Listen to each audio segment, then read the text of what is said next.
Oh shit. There's the ping. And we are good. All right.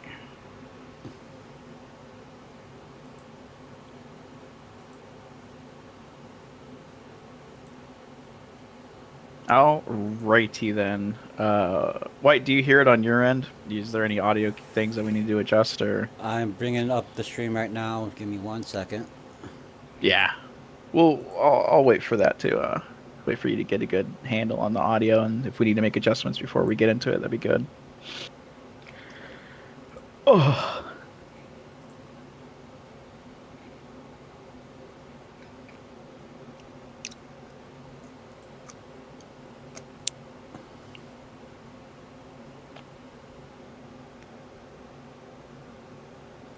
I think we are good. Yeah, we should be good. Here. I don't think you hear any music though. All right, I will turn it up a little bit. Hey, so you gotta stop chewing, dude. Especially on a fucking podcast. Do you hear? Yeah, I'm you gotta. Yeah, I was supposed to say, you gotta mute your mic. Eating or swallowing anything. All right, do you hear it now? Doesn't pick it up any other time. I piss them all the time. There we go. Yeah, I hear the music. All right, here we go. The official start, everybody. Good evening and welcome to the 13th Mew podcast of the Briefing Room, episode 29, The Return. I'm Captain Takeda Hideyoshi, the company commander, and Lotus Actual. White. I am Ensign White. I'm in charge of EMC. I am First Sergeant Yogi, the Senior Enlisted Advisor. I'm Gunnery Surgeon Ace, Admin Enlisted Advisor. Cheers, Emmy. Yeah, it's you. Oh, my bad. Hi, I'm Lance Corporal Corbec. I'm a vehicle commander in Demon, the mechanized section. Hell yeah. Welcome, Corbec. It has been a really long time coming. As you and anyone else who's watching the podcast currently, we've been away for, what was it, White? About 82 days, 83 days? 83 days. Since the last podcast. So nearly 3 months. The unit has been very busy in the last few months here, so apologies about that to anyone who's been enjoying the podcast. In short, from my end at least, we've had a lot of things going on with the, MilSim side of OCS, unit promotions, the platoon growth and training stability, getting second platoon ready to come out hopefully by November timeframe. Looking pretty close, pretty good. So we'll end up figuring that out from there. And just a bunch of changes coming out through the unit's bot and Discord. And just overall, general good things. Obviously dealing with some attendance issues, but that stuff will alleviate with time. And as the years go on, we're getting closer and closer to Arma 4, so fingers crossed. That's really all I've got on my portion of stuff real quick. White, did you have anything you wanted to pass on in terms of news updates? Not that I can, not out of the back of my head, except for new BMT doc has been put out. So S7, make sure your people know about the changes. If they have any questions, to reach out to EMC and we'll explain the changes to them. All right. That actually reminds me, one of the bigger new rotations for the unit is the change to the training pipeline for Fridays. It's no longer a squad FTX, platoon FTX. It is now a more streamlined focus of elevating events. So the beginning of every month we'll have a squad training, and then a platoon training, then a company-led training by the command staff of Lotus, followed by an FTX, ideally in relation to any of the training events that led up to that point by the end of the month of that Friday.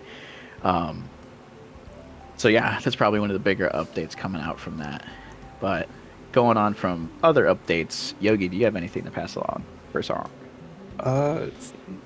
Not a lot besides the just the general goings on of the leadership pipeline. Got 2 new guys, and that's pretty fun. But I'm just impressed with the recent recruiting efforts that's been going on, and get a lot of new faces in here. Yeah, shout out to S1, especially getting those Reddit posts out. Those guys are doing a lot of hard work, so give them a pat on the back for sure. Reed who munchin? Yeah, that would be Ace. Gunny Sergeant Ace, what news and updates do you have while you're munching over there? Also, welcome Reed. I'm done munching now. Read. Just let you should know that. But well, as of today, no new updates to pass out. But I got access to our 13th ME, our old 13th MEU TikTok account, and my brain rot will flood our account there. So I'll be posting stuff there now. Please help So, us. we're so cool. All right. Thanks, Kenny. All right, and that leads us over to Lance Corporal Corbec, the guest, the guest in the waiting for the last, I want to say longer than 3 months. Weren't you called out like 4 or 5 months ago, Corbec? I'm not sure. Probably, dude. To be honest with you, it was a hot minute ago. Yeah, I mean, well, now that you're here, I guess that opens the floor to what kind of questions or things would you want to talk about or bring up, or really anything concerns what you got. Well, I remember I was on, I think, give or take about a year ago. I was on once, and I remember being concerned at the time with not really knowing what was going on, and not really having that bigger picture, being in the position I was at the time. And at the time, I was then briefed on the upcoming Tanoa campaign. We are now on Winter Chernarus, doing that campaign, fighting the Russian rebels right now. Is that what it is? Kind of civil war. So how long are we projected to be here, and what's coming up? Do we know yet? Right. So, yeah. So I could definitely get onto that, and that actually came up a lot in these recent, well, I'd say recent command surveys that came out a month and a half ago, right? Okay. So I can confirm that before the unit's Christmas winter break, that all comes out, we will be done with this campaign officially, the full book, the second book, as the unit calls it. Okay. Things will be wrapped up with the PLA and that whole story, and we will by January see a complete change, so to speak, a new universe, right? And probably during the winter break, there's going to be a poll posted where the unit will vote on the story types, the campaigns that'll come, right? Okay. And so those will entail, and just off the top of my head, one of the big ones is dealing with the cartels down in South America. That's Okay. one story idea that's been kind of bounced around for a while with S5. The second one was fucking Red Cross. Go donate blood, but I'm not. The second story idea is a U.S. Civil War. That one's kind of a little touchy. Just not too sure. It's been brought up, but it's gotten kind of a mixed reaction from some people. And then the third one was just more Pacific Island hopping and things like that, right? Now, none of these would entail like the unit changes to like special operations or U.S. Army. Like we would still be the 13th. We're still Marine Corps with mechanized assets, the whole shebang. The only thing that really changes with the new books is like it's like a restart of a universe with just different objectives, enemies, terms, conditions, the whole 9 yards involving that. So I guess to answer it, we're probably going to wrap things up here shortly on Chernarus, probably be in the first week of November, and then we've got one or two more maps after that. Without giving anything away, I won't name them off, but we will be wrapping up this kind of winter campaign. This will be the final one, this the red operations we've been doing. So yeah, hopefully that answers that part of the question. Yeah, I'd say that does it quite well. What else you got? Shit, man. That's that's a good question. I mean, you answered what we got going on, what we could have going on, that kind of deal. I find myself quite content with that. I can ask you a question if you want. Yeah, I'll try. Let's try the other way around. So you brought up that, about a year ago, maybe more, when you were on the podcast, you had brought up like points and concerns and suggestions and things like that. And now that you're kind of in this new position, especially as a Lance Corporal and a VIC commander, right? What has for you changed between now and then in terms of your understanding and operations in the unit from now versus then? Is it better? Is it worse? Do you think that there should be, certain things addressed? Like, what's your understanding of it nowadays compared to back then? Well, our leadership has changed hands drastically since then. And such, or at least by that I mean, we've also changed names a few times due to the element size changes as we've gone through the months. But compared to the quality of leadership we had before, with I won't say names, but y'all know who I mean. Once we picked up Mr. Cunningham and Mr. Marcuzzi, everything just got better at that point that we picked them up. I think Wake Island. I think when we got attacked on Wake Island last year was when we picked them up. Holy crap! Everything got right. Everything got better from that point on. We knew more about what was going on. Training made more sense. We had better combat leadership. And let's see. Especially with I think it was me and Corporal Rock were defending a beach in a couple disabled vehicles, which I believe is how I was thankful enough to be awarded the meritorious promotion, which allowed me that extra. I think that allowed me some degree of extra knowledge, which has been quite nice. I've been thankful for that. Let's see. To sum it up, how things change. Yeah, like I just know more about what's going on. I know I have a better understanding that, like, if we have a certain mission plan, like if we have to go, like, I'll use last Saturday, for example. I played the shit out of DayZ back in the day. I know that entire map like the back of my hand. So I saw where all these objectives were, and I'm like, oh, we do it from this side, we'll have the best eyesight over the whole thing, and we can raffle stomp these motherfuckers into the ground. And then I see, not to disparage anyone, I had to look for the right word there, but my inner DayZ no-lifer thought those were terrible routes of attack. But it was because you had to, what's the word? The mission had to kind of be curated or kind of railroaded a certain way for it to make sense with how it was built, I think is a good way to look at it. Shit, where was I going with this? Like what was the changes between now and then, right? Let's see. Now that when I see stuff like that, I'm like, that does make a whole lot of sense to me. I know I have a better picture on what goes on behind the scenes with having done shit like this. And it makes me feel more comfortable and confident in my direct leadership in the overall company command structure, that they're not fucking stupid. They know what they're doing. And if we're going along this route, there's a good fucking reason for it. Like if something happens and we're told to do this and that and this and that for that reason, it makes a lot more sense knowing what's behind it. That makes sense. Yeah. Yeah, you have a lot more back-ended knowledge comparatively from like DayZ time, and now being in a position that you're in, there's more interactions and understanding, especially if you ever attend like the leadership briefs, right? Like understanding what's going on in the background. Are you able to go to those as a Lance Corporal? As a vehicle commander, you should be able to go to those, and you should be there. Yeah. Oh, really? Oh, okay. Noted. Well, now you know, because it's the same thing for team leaders. What? Because since I've never been briefed on that, whenever I get on, people are always in there. What time should I be getting on to get to that? Normally they start at about 1930, but everyone starts loading in around 1915, like getting over there, getting geared up, and like sitting down, and then just getting the whole breakdown. I normally load in around 1930. So you think that's comfortable to keep? Because I load in pretty fast.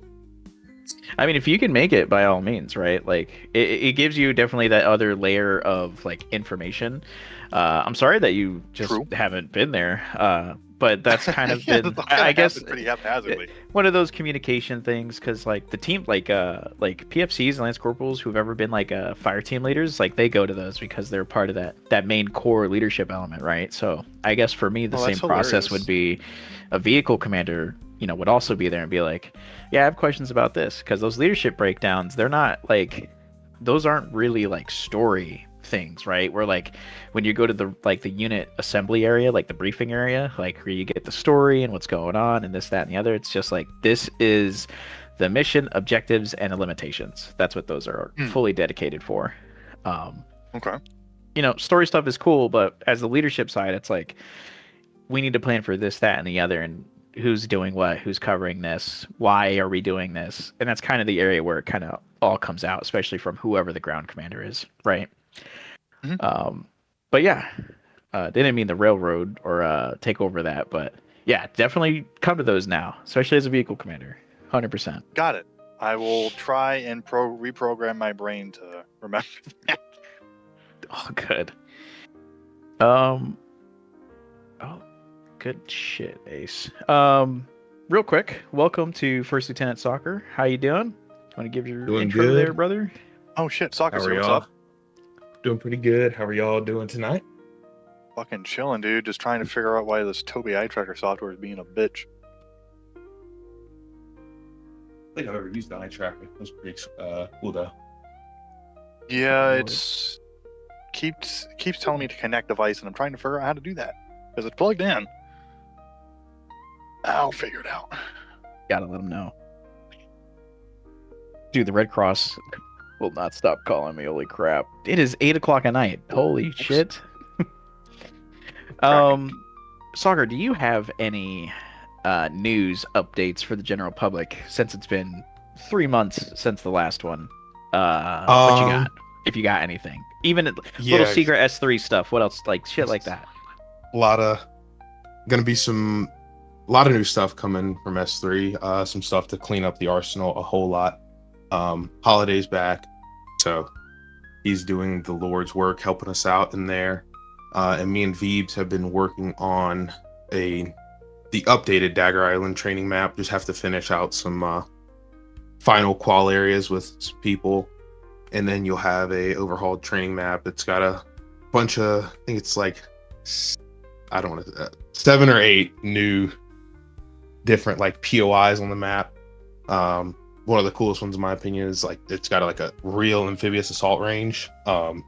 So cool updates to the training map coming soon. Just got to finish up those things. And then last thing, hopefully by the end of the year we can roll out the vest patches. I could put them out today, but I'd like to have another option of vest for people. I don't want to just cut people down to only the XYI ones, because I know some people aren't the biggest fans of those. They want the more slimmer, high-speed look, if you want to call it that.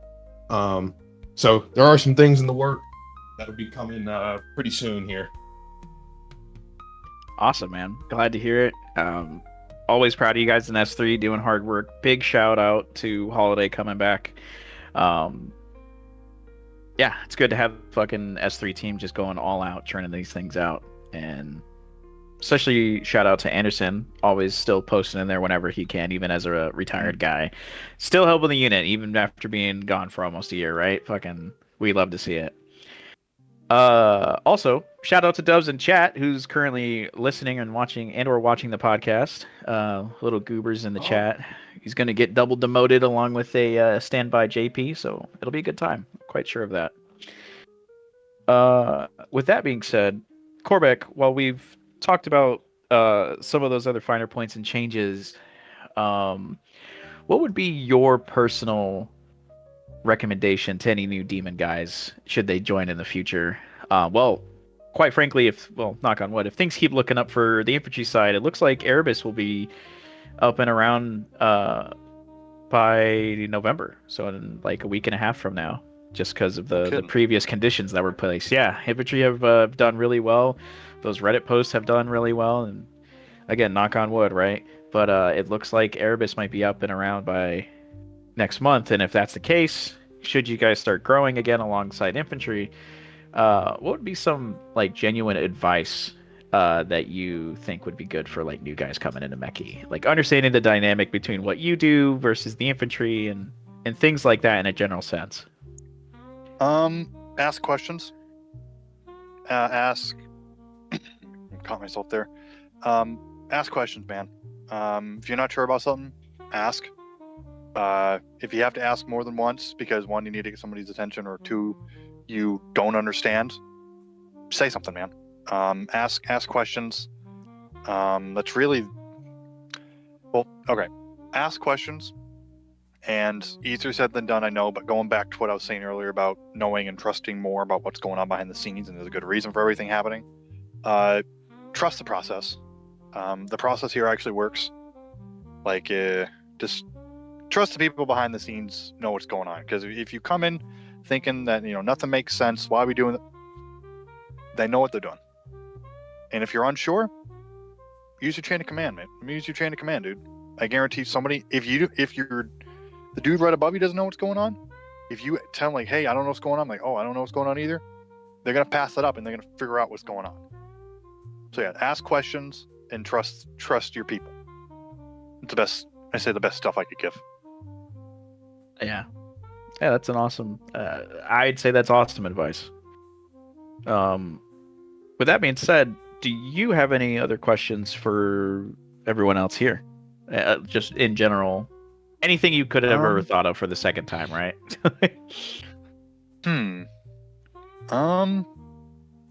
Sometimes I haven't thought about sometimes, but I think it just happens like ambiently in a way. Is we don't get a whole lot of communication of like what's. I mean, sure, I'll see like we'll get a CTAB or like our BFTs will get updated from markers by overflying assets from Tuma and their guys. I just feel like maybe if like something like a threat pops up, more. Actually, you know what? I might be talking about something I don't understand because we might be getting this communication already about like more prompt responses to upcoming or pop-up ISR threats or whatnot. So that probably already happens. That happens a lot, to be honest with you. It happens so frequently and so quickly that I like don't even respond to Tuma. Because they'll tell me stuff, right, and I'll send it right to Demon Actual. Say, hey, there's this thing going on. Just be aware of it, and I'll send it to him like as the pilot is talking to me, and I'll just be like regurgitating it verbatim, right, just passing it right on. Okay. So, and it's up to your leadership whether that gets passed on or not, or like if they deem necessary that like it needs to get past you guys, because there's a lot of things that I relay down that aren't super consequential, so they may be filtering it a little bit just so you guys don't get like a ton of useless information. Okay, I gotcha. All right. Anything else, Corbec? Nothing I can think of, man. Honestly. All right. Pretty good. Right no, honestly, not even a problem. From here, we can basically break down some of these surveys, and that involves pretty much everyone here, even you, Corbec, if you have some clarities that you want or whatever. But let's go ahead and start the breakdown. So luckily, also, I totally fucked up on this, but shout out to Dubs. He's currently going through something pretty rough right now. Everybody wish him good luck and love. He's also in the chat watching the podcast. So bother him, DM him, skip your COC. I'm giving everybody the thumbs up. I'm sure you guys won't get banned by the time he gets back to his computer. Yeah, but wish him luck. He's doing great. Yeah. Shout out to Dubs and fucking be safe. Don't lose your balls. With that being said, hell yeah, dude. There was a good chunk of responses to the surveys, and I think the grand total here is we had 23. One of the highlighted questions of the many came from, how do people, as I was, was, please describe any disappointments being specific or general. And one of those points was spacing. And I say, quote, spacing. Also, we need someone in the unit who knows how to code armor vehicles. So, I couldn't agree more. Spacing is super important, and it's going to be the most annoying and critical thing about anything that you do in a unit, whether that's in vehicles on the ground, maybe even in the air, depending on how many air assets we have. But having a good sense of general spacing is going to be the longevity of your life in any combat environment within the unit, especially in the ops that we do. The Zeus team, for the most part, I think is pretty damn forgiving for a lot of stuff. And maybe that might be the issue on the S5 team that needs to be looked into. But there will be a point where it's like, man, you got like 6 bodies all within like 5 meters of each other. You damn be sure that there's gonna be a frag coming, like at some point, whether it's a frag or an RPG, whatever. You just got to keep enforcing that. And as far as we need someone in the unit who knows how to code armor vehicles, that has been, I mean, Soccer could tell you that has been a question for since the beginning of days. You know, I wish it was that simple. Soccer, do you have any insight as far as that goes? Like the Yeah, coding of vehicles? as far as making an entire vehicle, I'm gonna be honest, I couldn't tell you all the specifics, but as far like you can kind of relate it to gear, you're gonna need a model, and then within that model, you're gonna have different things you can put onto the model that have physics, and you're gonna have to, with vehicles especially, you're gonna have to go in and most likely balance each one of those things so like the vehicle doesn't just PLA space program itself. Gear is a lot simpler, but like the big thing you need is to have a model of it first. And if you steal somebody else's model, easy way to get your stuff taken down if somebody else finds out about it somehow. And I can assure you, vehicle models, they ain't cheap, and they are pretty difficult to come by. You're gonna have somebody like custom make it for you. Yeah, that's always going to be a fun time. I will say something on the vehicles though. Yeah. I don't know if people know about the Hatchet mod, where it's essentially just an interactable interior for the Blackhawks. The developers of the Hatchet team are working with a Abrams mod developer, so there will be a interactable interior Abrams at some point. I think they plan to release like into 2025, early 2026 with it. So I think that could be something really cool if whatever mechanized element is running armor decides to go forward with that.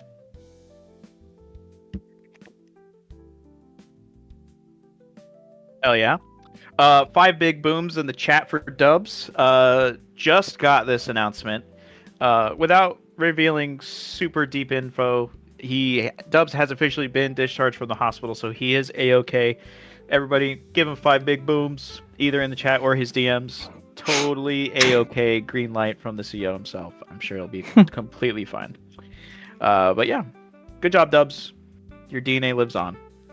Sadly, Yogi does not get a piece of his body no more, but you'll be okay, Yogi. Let's see here. What a shame. What a shame. So another thing that came out as well was just kind of the unit has gotten smaller, but from their understanding, it is a more tight-knit group in terms of the lack of members. And I do have a point on that, but Corbec, let's start with you. What do you believe the sentiment is the same, or do you disagree? How do you interpret that from what this person had put in, that the unit is smaller, but the members are more closer? From your knowledge, as far as everything goes, right? I would say the statement or assessment of the unit being smaller, true. We've definitely downsized quite a bit compared to, like, I don't know,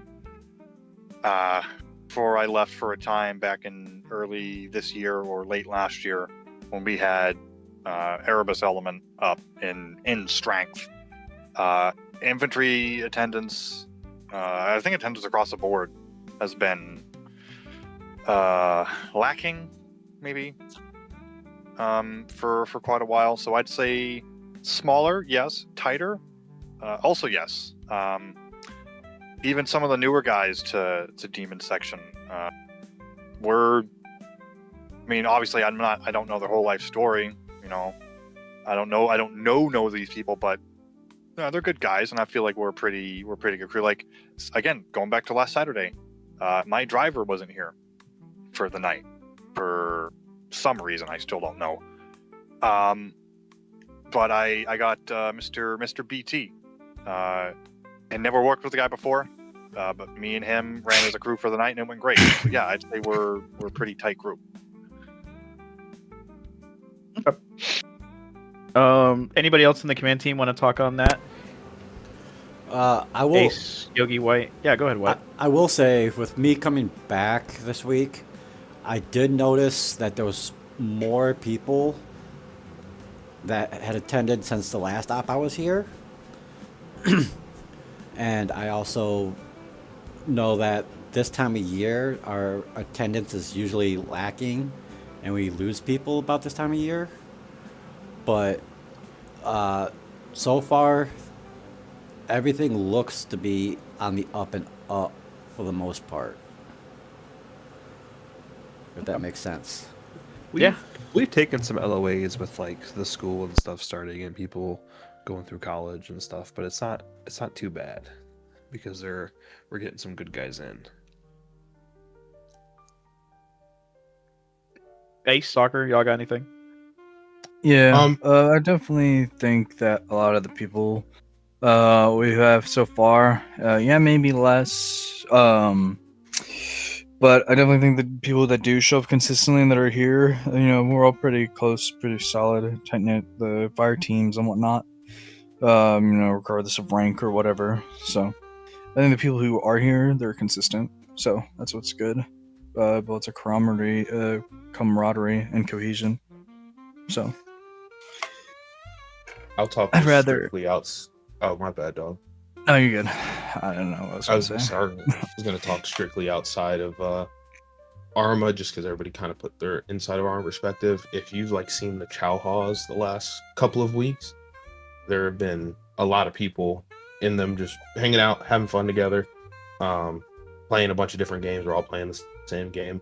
I don't know if that's due to other external factors or if it's because we have lower numbers now, and guys are running with the same people every op and they're getting closer, building more connections, and then doing stuff outside of op or just coming to hang out, have fun because they enjoy the community there. But that's just one thing I have noticed in terms of the unit camaraderie and morale. Yeah.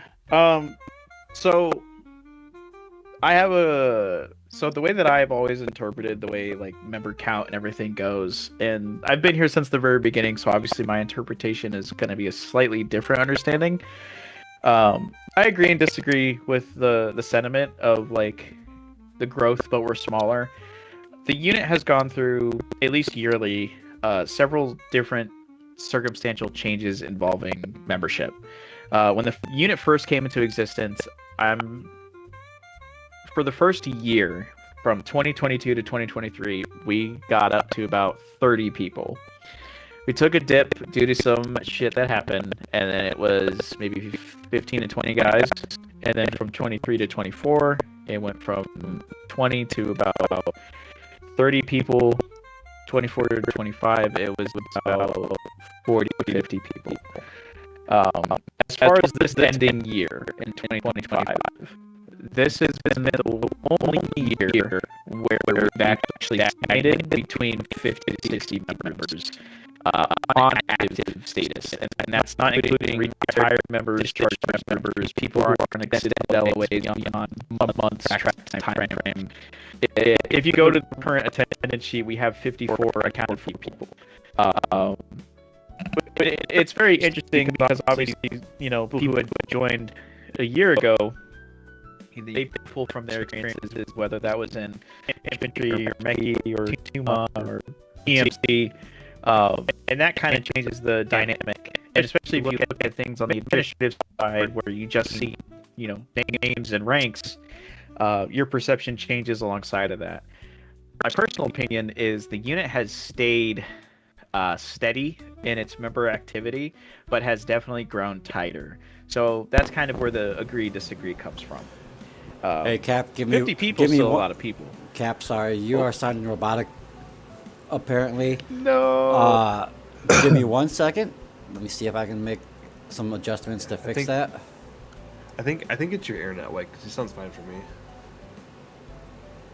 My No. Yeah, internet's Marie's just messaging me fine. saying I sound robotic.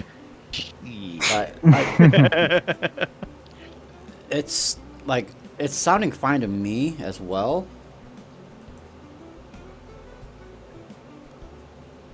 So it might be somebody else's internet, but yeah, I don't know.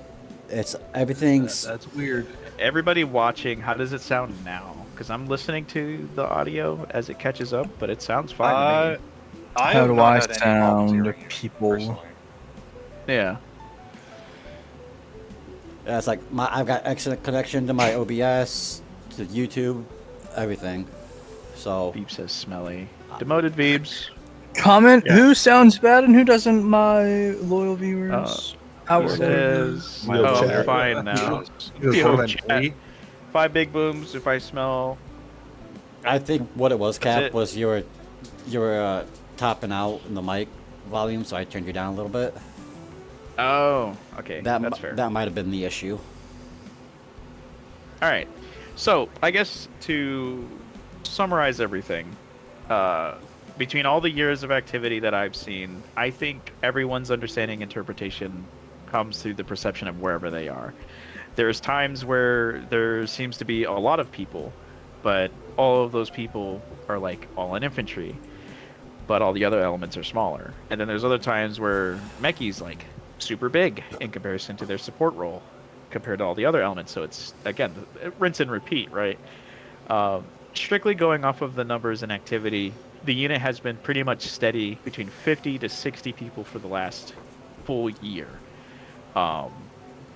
As long as we keep the activity good and S1 keeps doing an amazing job that they're doing with recruitment, the unit should see further continuous growth coming out of 2026.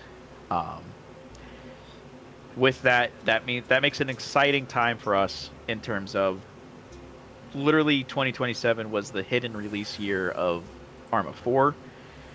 So there's a lot to look forward to following next year with either unit growth or survivability in terms of the possible transfers to the next game of Arma. Now, obviously, it'll be not as in and out the gate as that, but that's my general assessment in terms of talking point. That's all I got. Hopefully that came through clear for everybody. Let's see. And I want to I want to apologize go to the for it. viewers for any technical difficulties that we have. We literally did all this stuff within the last hour, so it's been a while since I've had the OBS stuff up going, so it's a little rough here and there. So I apologize to you guys again. Solid. You're doing a good job, Mike. Welcome back. All right.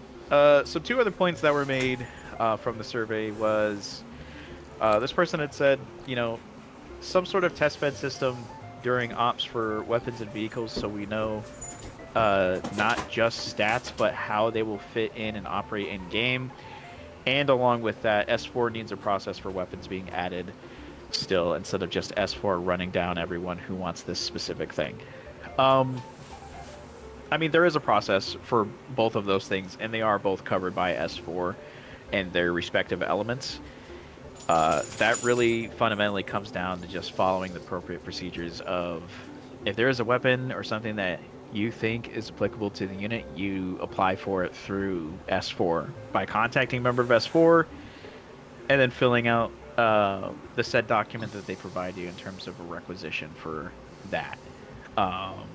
As far as reviewing equipment and gear, that also fundamentally falls not just on the element in question that wants to utilize something like that, but also S4 to further review and push that forward to the command team. That's just the breakdown of that point from the survey. Let's see. the state of the Arma 3 recruitment scene. Pretty much talked about that just now, but I guess to reiterate that point, yeah, the reality is the unit is pretty lucky in terms of its activity because Arma 4 is still a ways away in the grand scheme of things, and Arma 3 is a old game that is what 14 years old, 13. Came out in 2013. It's 2025. At 12 years old, I think, just about. It's an old game, old system.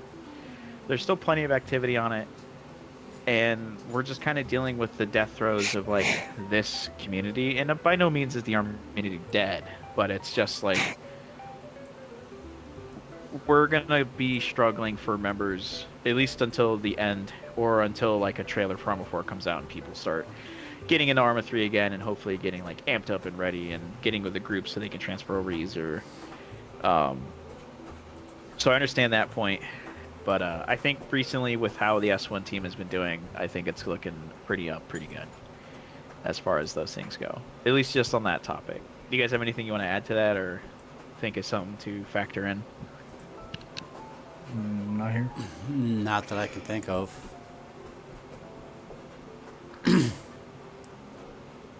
All right. Here. Cool beans. Oh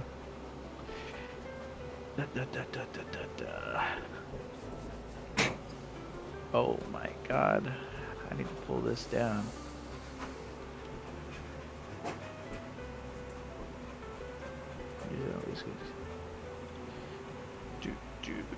Where is it?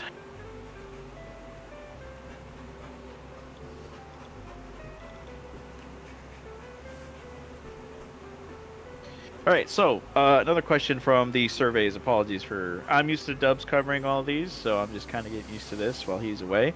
So podcast question: what are some of, and this applies to everybody in here, so what are some of Command's long-term ambitions for the unit? If you had to make a 1, 5, and 7-year roadmap, for example, where would you want things to go, and what do things look like in an ideal world? I know it's said for Command, but honestly, kind of to add on to that, where do you see yourself in the unit? And I'll start off with Corbec. Like, how do you feel about something like that? Where do you see yourself? What's an ideal world for you in the future in terms of the 13th Milsim and what you do or where you are?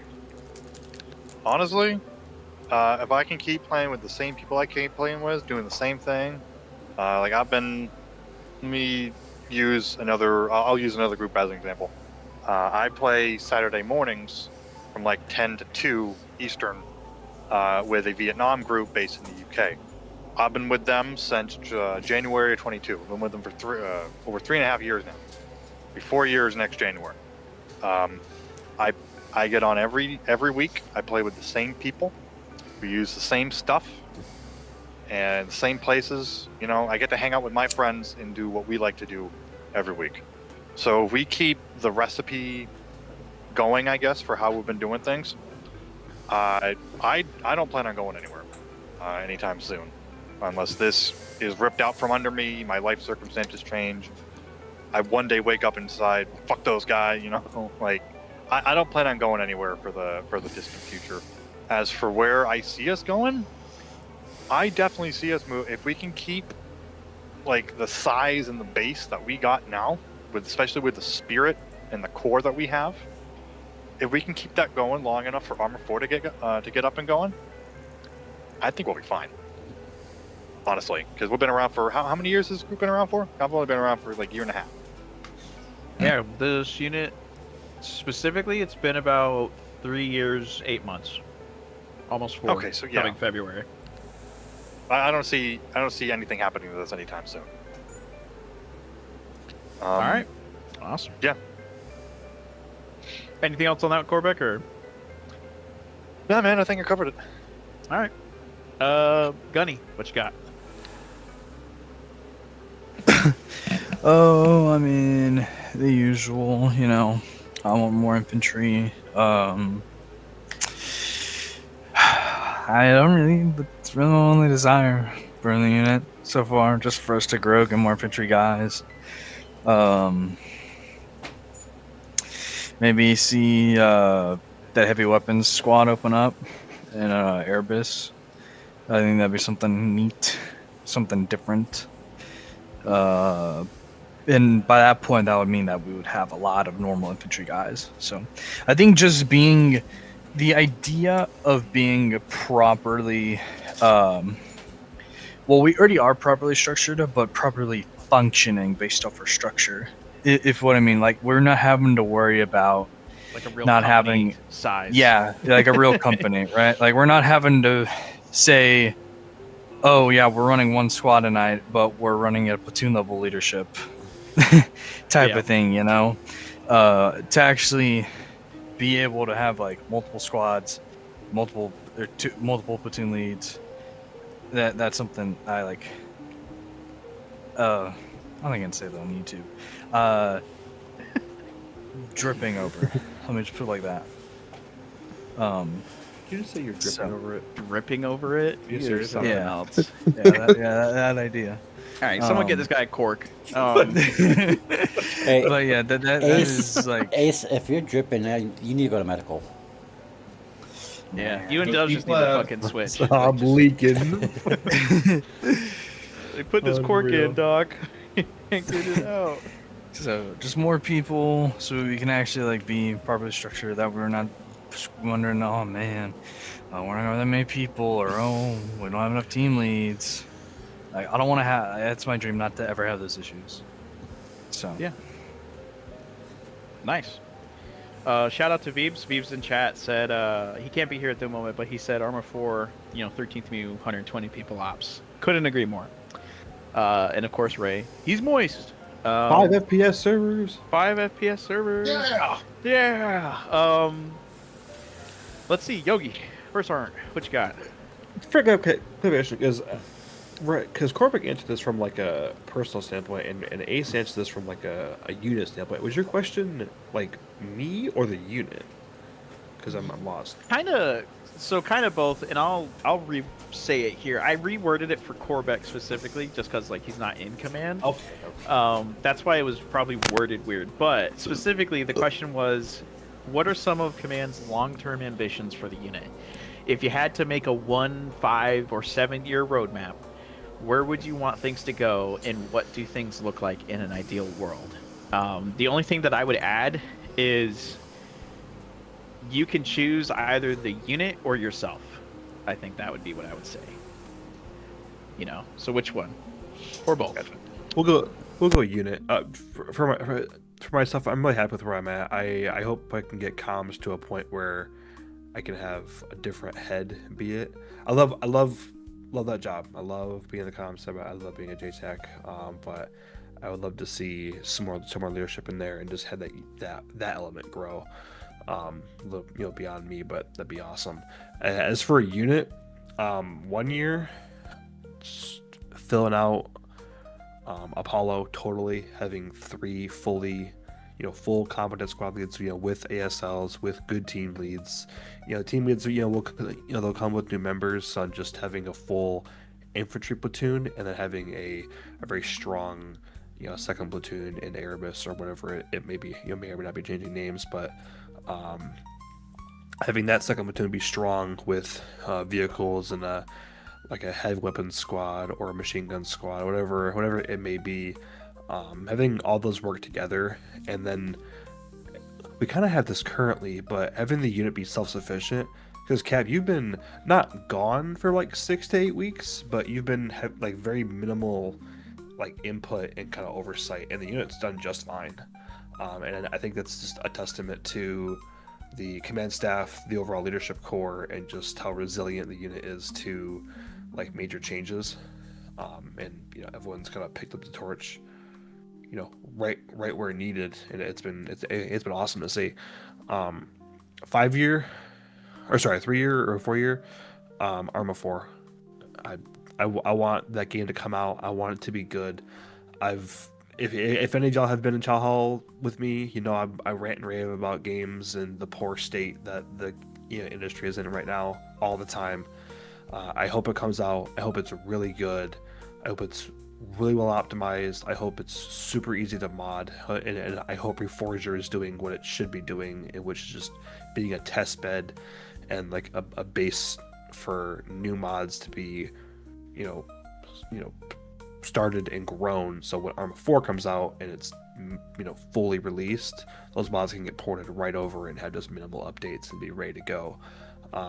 Because for those who were around for the Arma 2 to Arma 3 switch, it was Arma 3 came out and it was like a full year before serious mods got pushed over to it, and even then there were still like massive core mods that weren't ready yet that pretty much every unit uses now that weren't even made for it. But yeah, I hope when Arma 4 comes out that it's easy to mod, it's easy to transfer over, and we can have a ton of fun with it. As for beyond that, who knows? I mean, I'll be in my 30s in 5-7 years, so yeah, that's a bit far away. I will and still do require all firstborn children. So just make sure you notate that down. Okay. But yeah, I love it.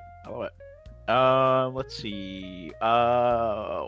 White, what you got?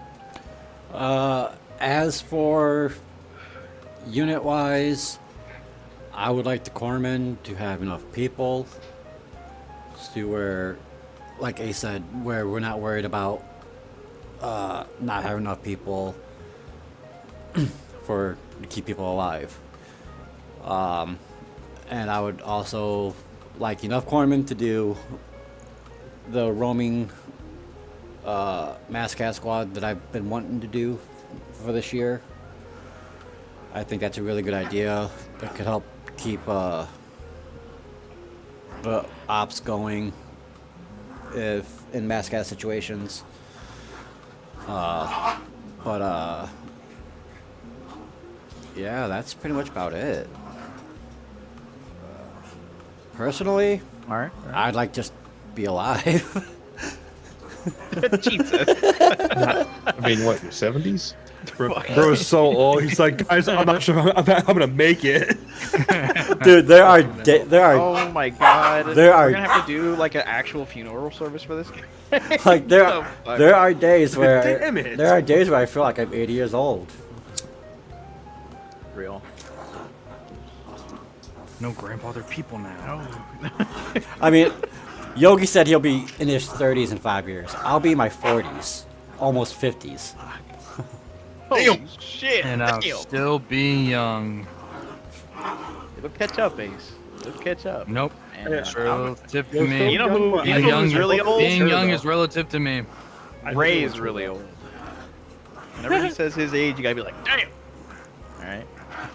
Makes your back hurt. Makes your back hurt. Exactly. You got that lower back pain, bad knees, flat feet. You're over. Gee, is that all thanks, you had, Cap. White? That's exactly what I got. You're welcome. Yeah, Corman. But yeah, that's it. Alrighty. All right, soccer. What you got, Bubba? Alrighty. So 1 year, I'd love to see all of Apollo fill out like 100%. Just slotted guys, right? Like you could. Not everybody's going to make every single op. It's unrealistic to think that, but if we could slot the entire, like fill the entire platoon with active people, that'd be awesome. Because I think from there, like the ops can get so much more dynamic just from like a 2-mile perspective. Because you can't balance ops based on your supporting elements for infantry, or it'll just be unfun for the infantry. And then if you balance it for the like a smaller infantry element for the air, like supporting elements, it's not as much for those support elements to do. So I think filling out Apollo would be awesome. And I think it's realistic to do in a year if we get some good luck on our side. And somehow Arma 3 has some massive resurgence. 3-year mark, I'd like, honestly, kind of similar trend to the 1 year. Fill out all the supporting elements and then a full second platoon. That'd be like some crazy armor ops. You thought FPS was low now? Have fun, buddy. You're gonna have your frames cooked. You're definitely cooked. Yeah, if we have that many people, yeah, y'all are cooked. But I'd love to see Tumal back full again. That within that 3-year mark, I think we could do it within a year. But I think the infantry could use the guys much more than Tumal at the current moment. And then that 5-year mark, I really don't know. The only thing is, like you said, get to Arma 4. Hopefully it's optimized very nicely, so you can really make some massive ops if you have the people to do it. And I think sustained growth in Arma 3 will translate straight over to Arma 4. So that's my 1, 3, and 5 road mark. All right. I guess that leaves me. So I guess some honorable mentions being God. Yeah, so where do I start with this? A long time ago, when I first made the 13th, one of my very specific goals that I had started out with, because the unit started with just 5 people, me being one of the 5. One of my specific goals, and honestly one of my main motivations for making the 13th, was I was tired of joining other Milsim units, whether that was on Battlefield 3 or 4 or Arma 2, Arma 3, whatever, and the unit would die without its CO. And I was very explicit, and I'm sure I've mentioned it to all of you guys here at least once or twice off.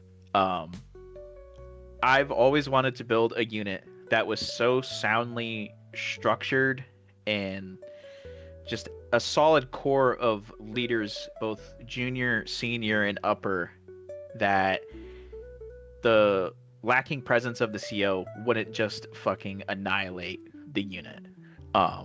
Yogi, you had pointed it out earlier, kind of just due to the events of like my main, big computer being away on my laptop.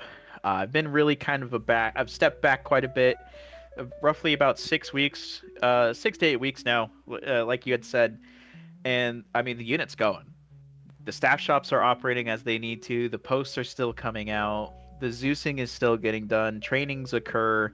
Con-ops have been introduced and made. Meetings still happen between the command team and junior and senior leaders. The surveys, they still get executed.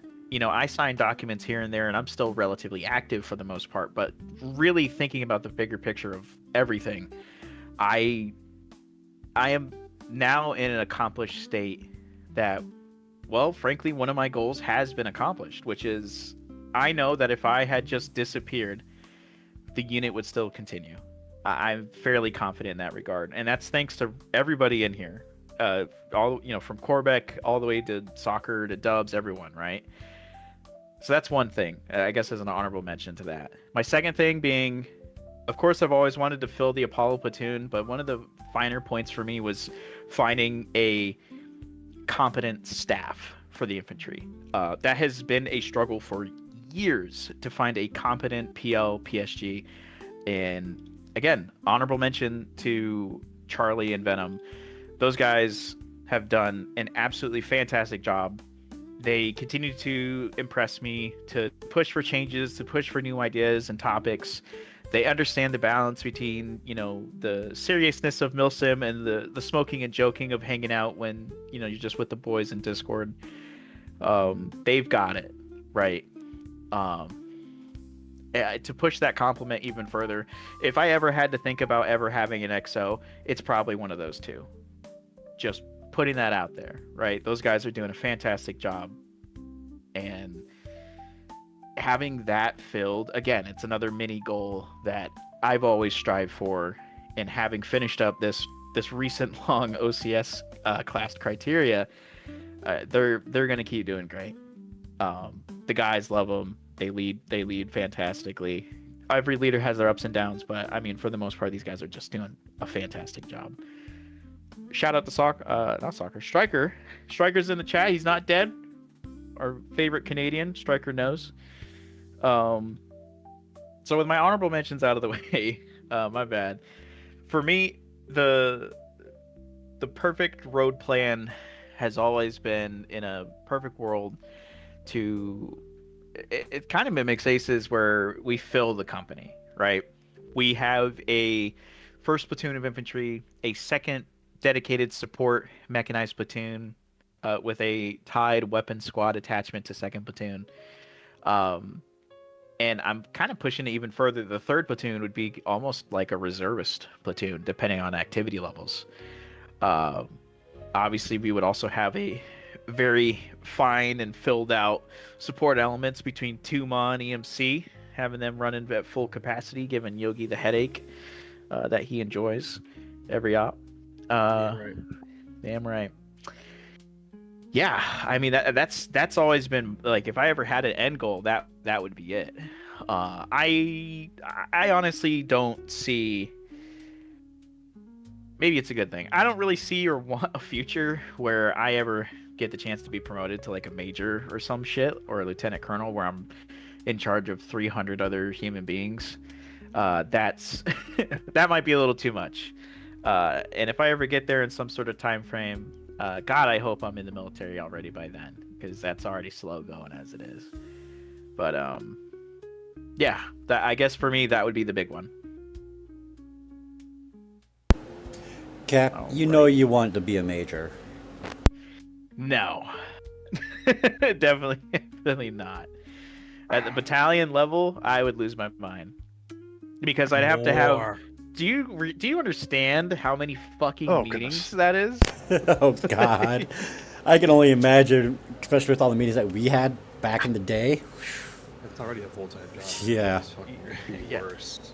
Oh, that's awesome. I have a battalion meeting. Now I have to have separate company meetings with each of the company COs and XOs, and then following that, I got to ensure that, the medical staff are doing what they're supposed to do, and that the Marine Air Wing is doing what they're supposed to do, and hopefully the Mechie. Yeah, too much admin, so much.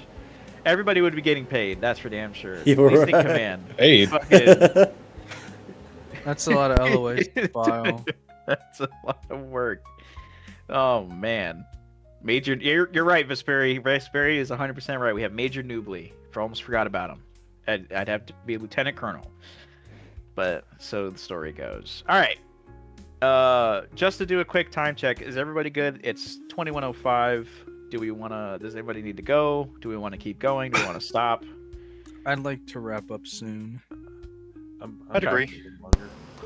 You guys want to call it like another 15 minutes? We'll call it. works Yeah. for me. Well, why? What's the next question? Is it a big question or like kind of like a quick one? We're probably like barely halfway through all of the survey questions, to be completely honest. We have I know, plenty for I'm like asking. a few weeks, so we're Yeah. a few more podcasts. All right, so we'll say another Alright. 15 minutes. If you gotta go, you gotta go. So someone posted, how do they feel about current campaign? And they said, fighting the PLA gets a bit stale after the 1,000th time.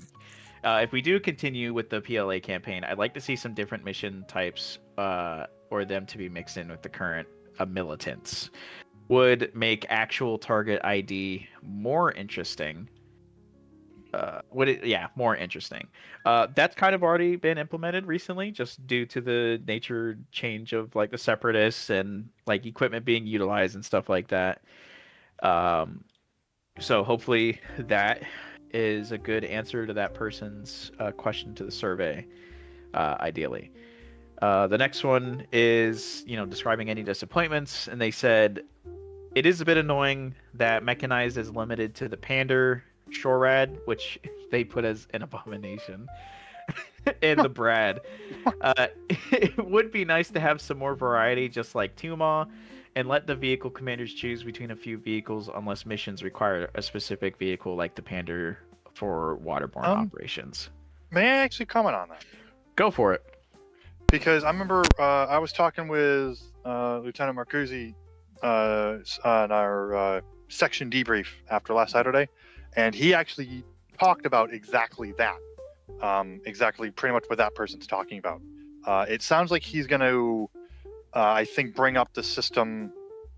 He has this idea where, like, unless the mission requires the amphibious capability, like unless we need that amphibious capability, we'll have more freedom to choose what we want based on the mission parameters. So it sounds like something like that is actually coming. That sounds like that's probably one of my guys. Yeah, I think that is something that's being done already. There has been a new addition, like the one that you guys have been working on for like dealing with mines and stuff like that. Like obviously we have to get a little screwball with it just because of Arma, but Right. yeah, in terms of the amount of vehicle assets that are attributed to you guys, the majority, the only thing that I disagree with is the idea that like Tuma just like has like these 20 assets that they utilize, but the reality is they use like maybe 3 or 4 assets if ever per campaign procedure because That's that's what true. they're dedicated to. You know what I mean? Because I'll see I'll see like Strike Eagles. Also, the EX. What's that weird stealth one? It looks weird. It looks Silent bizarre. Yeah, that thing's weird, man. I was talking with BT about it last Saturday, and because it doesn't normally have the pylons, whenever you put stuff on like the wings, it just kind of sits there. Oh, yeah. Yeah. Let's see. Yeah, but it's like Strike Eagles. I see F-16s on occasion, and F-18s are another big one I see. A-10s are nice to see too. I see those every once in a while. Always love to see those, especially when I almost get hit by them. Yeah. So like, so obviously on the paperwork side, it looks like Tuma has like this metric fuck ton of vehicles, but in reality, they pretty much use the same equipment almost all the time, unless it's a completely different like force composition. You know what I mean? Like we're fighting the Taliban in the hills. We don't need to worry about fixed AA and SAM sites and like crazy shit like that. It's like, yeah, fly an A-10 in there and just tear them apart. You know what I mean? Yeah. Oh yeah. I don't think Mechie is super limited. Again, I think the majority of times when it comes to the vehicle assets that you guys do utilize, Charlie and Venom have been ground commanding for a little bit now. They pretty much give a lot of freedom as far as that goes, unless again it's something super specific for the operation. But it's totally dependent, right? If that is the case, like you had said earlier, then I'm sure Marcuzzi and Cunningham are coming up with something already to just push that paperwork out to me. So definitely something to look forward to and to think about. Dope. Let's see. This person asked Minecraft Milsim when you're demoted Today. You have 6 Milsim. Right now. Oh my god. Yeah, Battlefield 6 her up Milsim. right now. Never I would Milsim. fuck. Dumb. I love it. Okay. So this person said the mandatory trainings don't feel like they should be mandatory. It would be nice if normal trainings are optional and actually important trainings were mandatory. So, Command obviously feels pretty one way about this. So the changes to the Friday schedule were prompted by this and a few other surveys. And that was just with like the FTXs didn't feel properly planned, and for the most part they really weren't, and they were thrown together. And hopefully with this new system change, a squad having basically a month to plan what they're going to do gives it a lot more focus than just something being thrown together, along with Venom and Charlie's policy of these con ops and giving the guys like a set, like, hey, this is the expectation I'm setting forth. I think that'll hopefully change that mindset in terms of the trainings not feeling important. The second part I completely disagree with, which is the, training should be optional. I don't think training should ever be optional unless it's for like holidays or, whatever. And if you can't make it, you can't make it, right? But the reality of anything is if we had made trainings optional within the unit, people just would stop showing up. And that would completely defeat the purpose and preparation for those like Saturday operations and things like that. And that's pretty much just the stance of the command team at that point. Ray, you guys are getting paid? Not you. Oh, you're not getting paid, Ray? Oh, S8? You're gonna have to talk to payroll about that. Yeah. Whose payroll? My fiance. Let's see. Next question. I would like to ask people who were around from the unit's early days about how it became to form. I know a lot of newer people are in the unit, and I am sure that they would be interested to hear more about the unit's lore/history. Does anybody want to grab this one? I think the only people who could really. Yeah, the only one that Guys could like answer me. is you at you and Ace, pretty much. Yeah. I've been around. I mean, I'm borderline cutting. I mean, I was like the full campaign in before I joined. You're like an old head. Oh, you're pretty much an old head at this point, man. Well, you guys got to remember I that. need some. Like talking about Stuff. anything in the first book is like unit history. Yeah, Well, it's like, so what was the question? What exactly Back did they up want to to know Pobo, again? man. I was Ace only was at there one. for I was one op. the final op. I remember final we were op. fucking crossing. We were crossing across the lake on a fucking rib boat, and I told Price was my TL at the time. I told him to angle the boat the other way, and I fucking shot a smoke grenade out of my GL onto the shore, and everyone was like, "Holy shit!" Oh So, man. Anyways, what was the question asking So- exactly? So the specific part of the question was, you know, how did the unit come to form, and what is the general like unit lore or history you would like to bestow upon the podcast today? So I guess from honestly your experience, Ace, and then I guess I'll say just a little bit of mine because I don't want to take too long on this one. As much as I'd love to, just because we're closing in on time. Oh boy, a lot of faces I've seen aren't here anymore. To start it off, really just survival.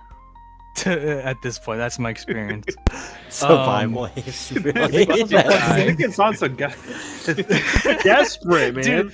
Dude, Like, so, guys, we the feel way I dated, always dude, view we're it, fine. the way I always view it when people like quit or leave the unit is like for the role play part of it, they die. It's them fucking Ace's- dying. Ace's In head lore. cannon is death. Dude,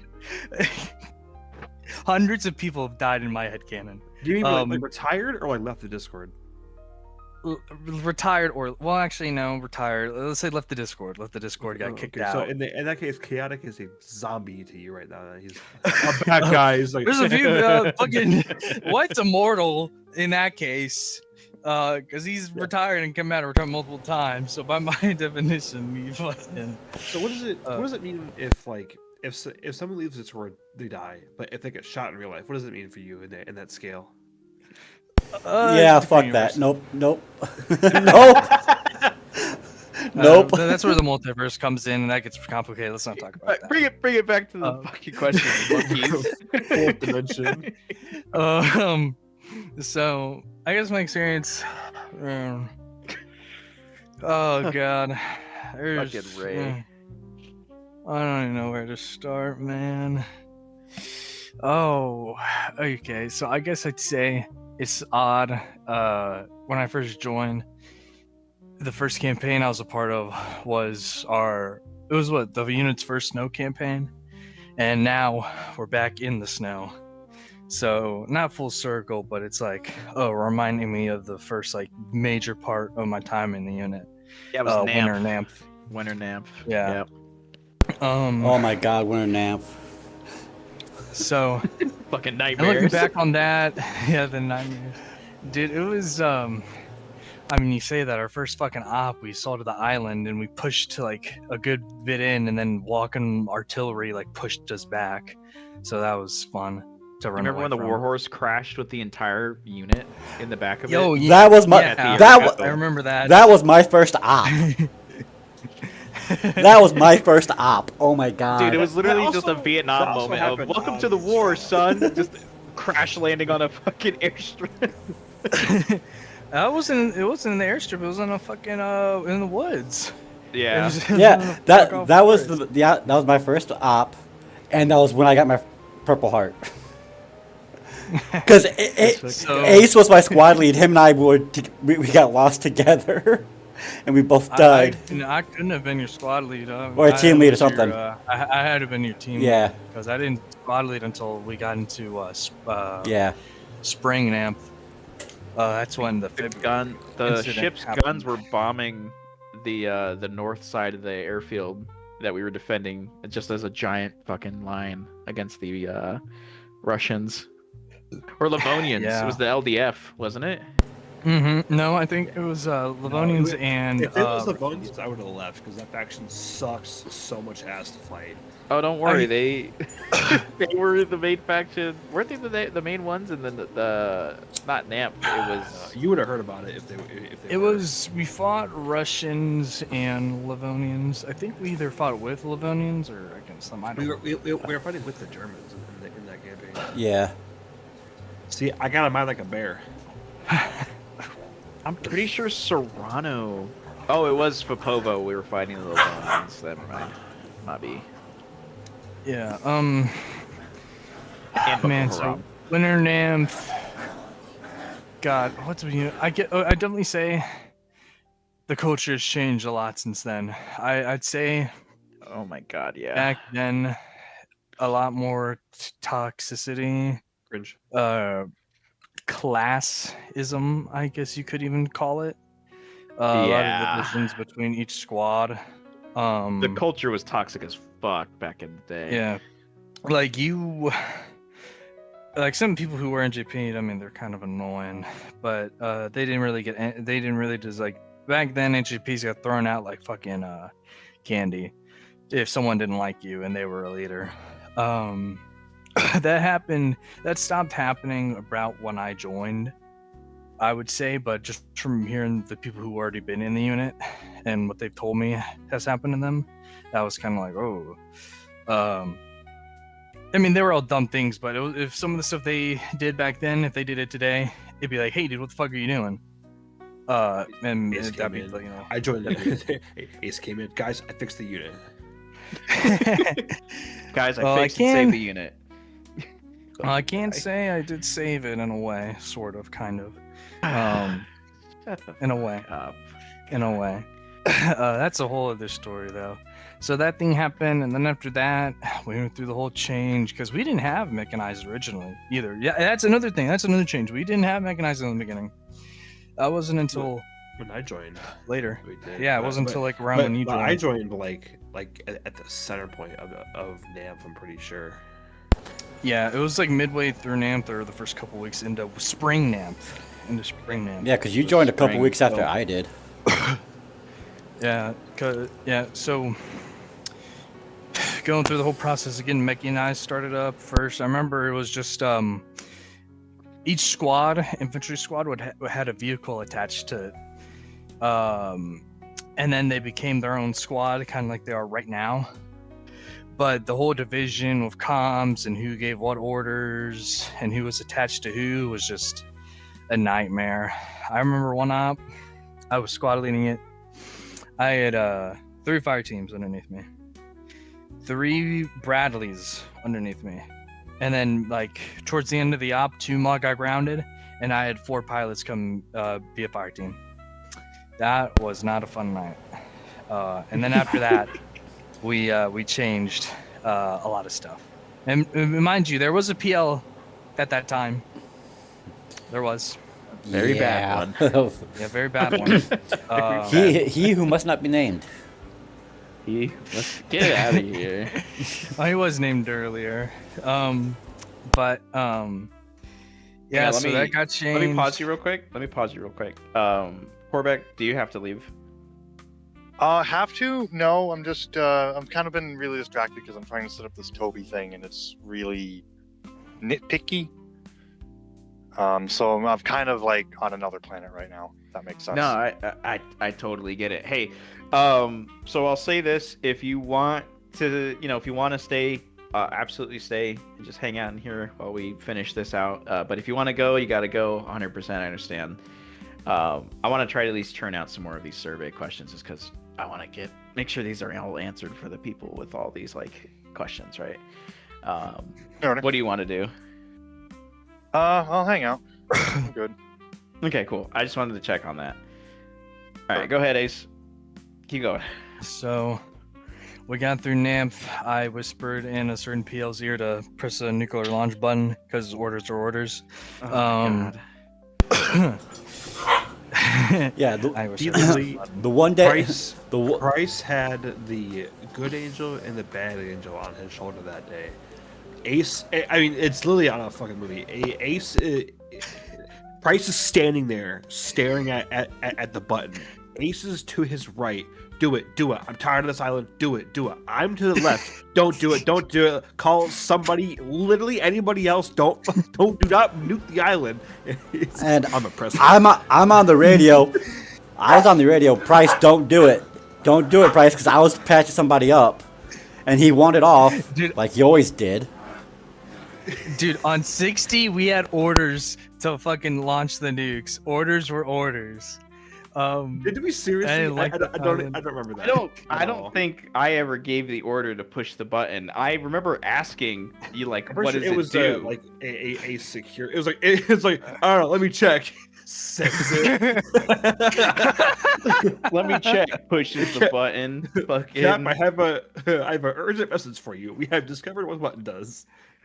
Secure the base. So, whatever that after means. we launched the nuke and canonically died, we went to Serrano. We didn't die. You killed all of our German allies that were there because it nuked Oh their fucking yeah! I'm pretty sure That's we should have killed right. you as well because you were at base. Like, what's happening, guys? base. I was on the fleet. I was chill. Headcanon. So then Head after cannon, that, head cannon. I think, I died at the end of the first campaign book. and then after that, we went to Serrano, which is like just Serrani but bigger. For people who don't know, like some of the map names or familiarize yourself. More I developed. think honestly that was one of my more favorable campaigns to look back on because just kind of like the dynamics with chemical warfare was a thing. We were in deserts uniforms. We hadn't done that yet. I really found a groove as a squad leader on there. Yeah. That was probably one of the more favorite campaigns I remember. Unfortunately, it had to end kind of early because the map was like buggy. and Super people having laggy. frame rate. Yeah. It was really laggy.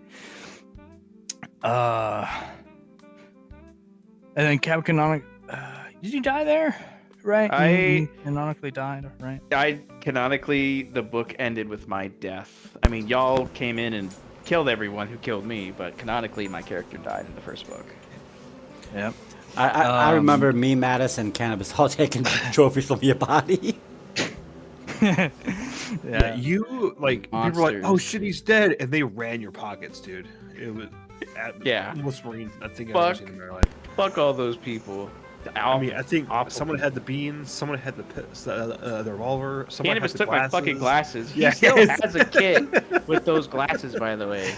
Like, I know, dude. I he see fucking wear that shit multiverse sometimes. stepped with my glasses because he'll just have them for fun randomly. Yeah. Little bastard. It's so hard to tell what op was what from the Cannabis. SBX Cannabis. because there's no maps here. Yeah. Yeah, Cannabis had the glasses. Mattis had the revolver. I had the beans. Oh. Bastards. Fucking So bastards. we get done with that. We start the new book, and we go to lithium. We start doing coin op stuff, counterterrorism shit. I may have killed civilians. This May guy. have. Yeah, Um, fuck those coin ops. Yeah, fuck those coin ops. 5 Hang on, Zeuses hang at on. one time. I need to pause you because you've been going for like 10 minutes now. So I got you. need to pause you. You know what? Just because you did bring it up, White, tell us about those coin ops from your history with the unit. and, Oh yeah. all of that fucking how well the Zeus team did for PTSD. Takistan. So for those No, of you, lithium. for those of you that don't Oh, yeah, know, lithium. I am a combat vet. I was a real life corpsman. Doing those coin ops was starting to fuck with my head a lot because it was as realistic as you could get for it being a video game, and it was really messing with my PTSD. And to this day, Cyber will say that was his greatest accomplishment as a Zeus, by fucking with a combat vet's PTSD playing a video game. Definitely one of my top 5 moments. I'm about to ruin this whole guy's day. Yeah. We did, dude. S5. We did such a good job at conveying a story of coin operations. We gave a combat veteran PTSD. It is fucked up, but also wow. Yeah, all this shit that this guy's trying to forget. Oh, he's gonna remember now. Put that in the Reddit post. Yeah. If you're a combat vet, you'll love it here. You're gonna love it here. You want to remember what it was like back with all your friends? Join here. It's so real that it is. Yeah. It just is. I would love to see the chat from then in S5. Just to piss you guys off more. Just so I could fucking give you guys shit about it. It was great. I remember how, but on a realistic note for everybody listening, it was like genuine. Like I had to, White, you were in the middle of a field, like after one of the ambushes, and you were just standing there. And I remember coming to talk to you about it, and you, in a very genuine way, you were like, I don't know if I can keep doing this. Like you were debating like retirement. That's how bad it had gotten. Yeah, and that's right then and there. You guys decided to switch because it was fucking with me. Yeah, once that started happening, and as jokingly as we talk about it now, because it's been years, it was definitely one of we're gonna change the tempo now, and that's when it started going to, the Pakistanis are up north, and they're coming here to quote unquote help the Taliban Afghani government, and that kind of spring launched the whole campaign for the rest of the story, from Pakistan to the Pacific and so on. Which we have a couple of episodic videos in the YouTube channel that you guys can go watch that goes over the lithium invasion campaign turning point. So go watch those. And Let's see. I know when we did the coins earlier this year or whatever, you guys changed it so you guys wouldn't be doing it like what we did before. Yeah, it was a lot different this time around. So just to help with that.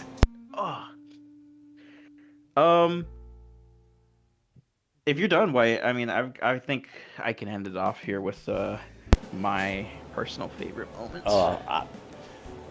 My personal favorite moment was literally my first op before I became corpsman.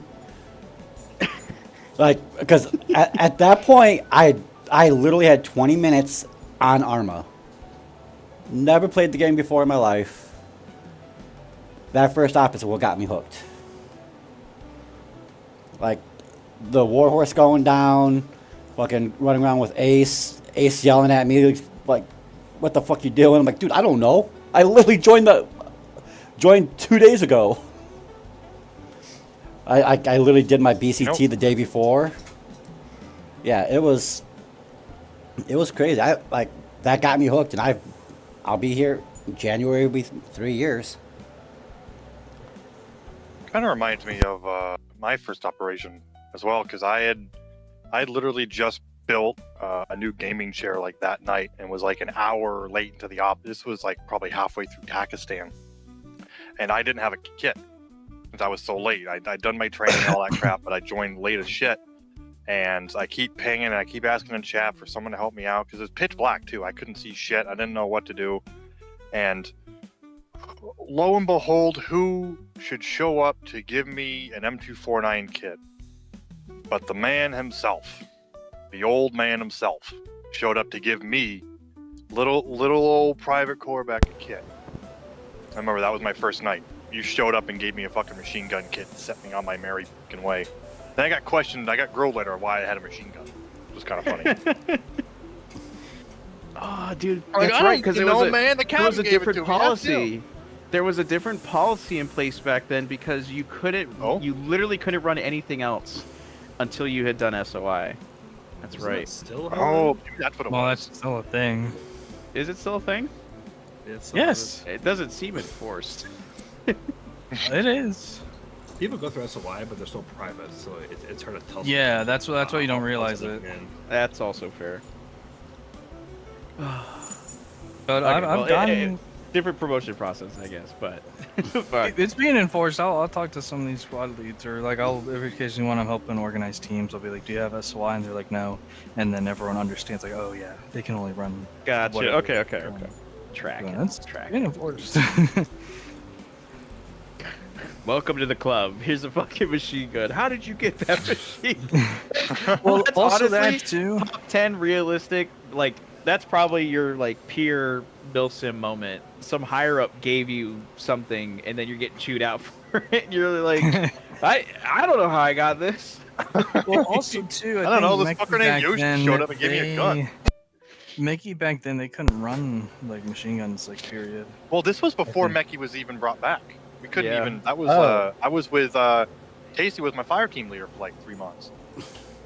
Oh yeah, that's right. Oh yeah, Mickey's, David was gone like, for a while. 100th time being open and closed. Yeah, that's right.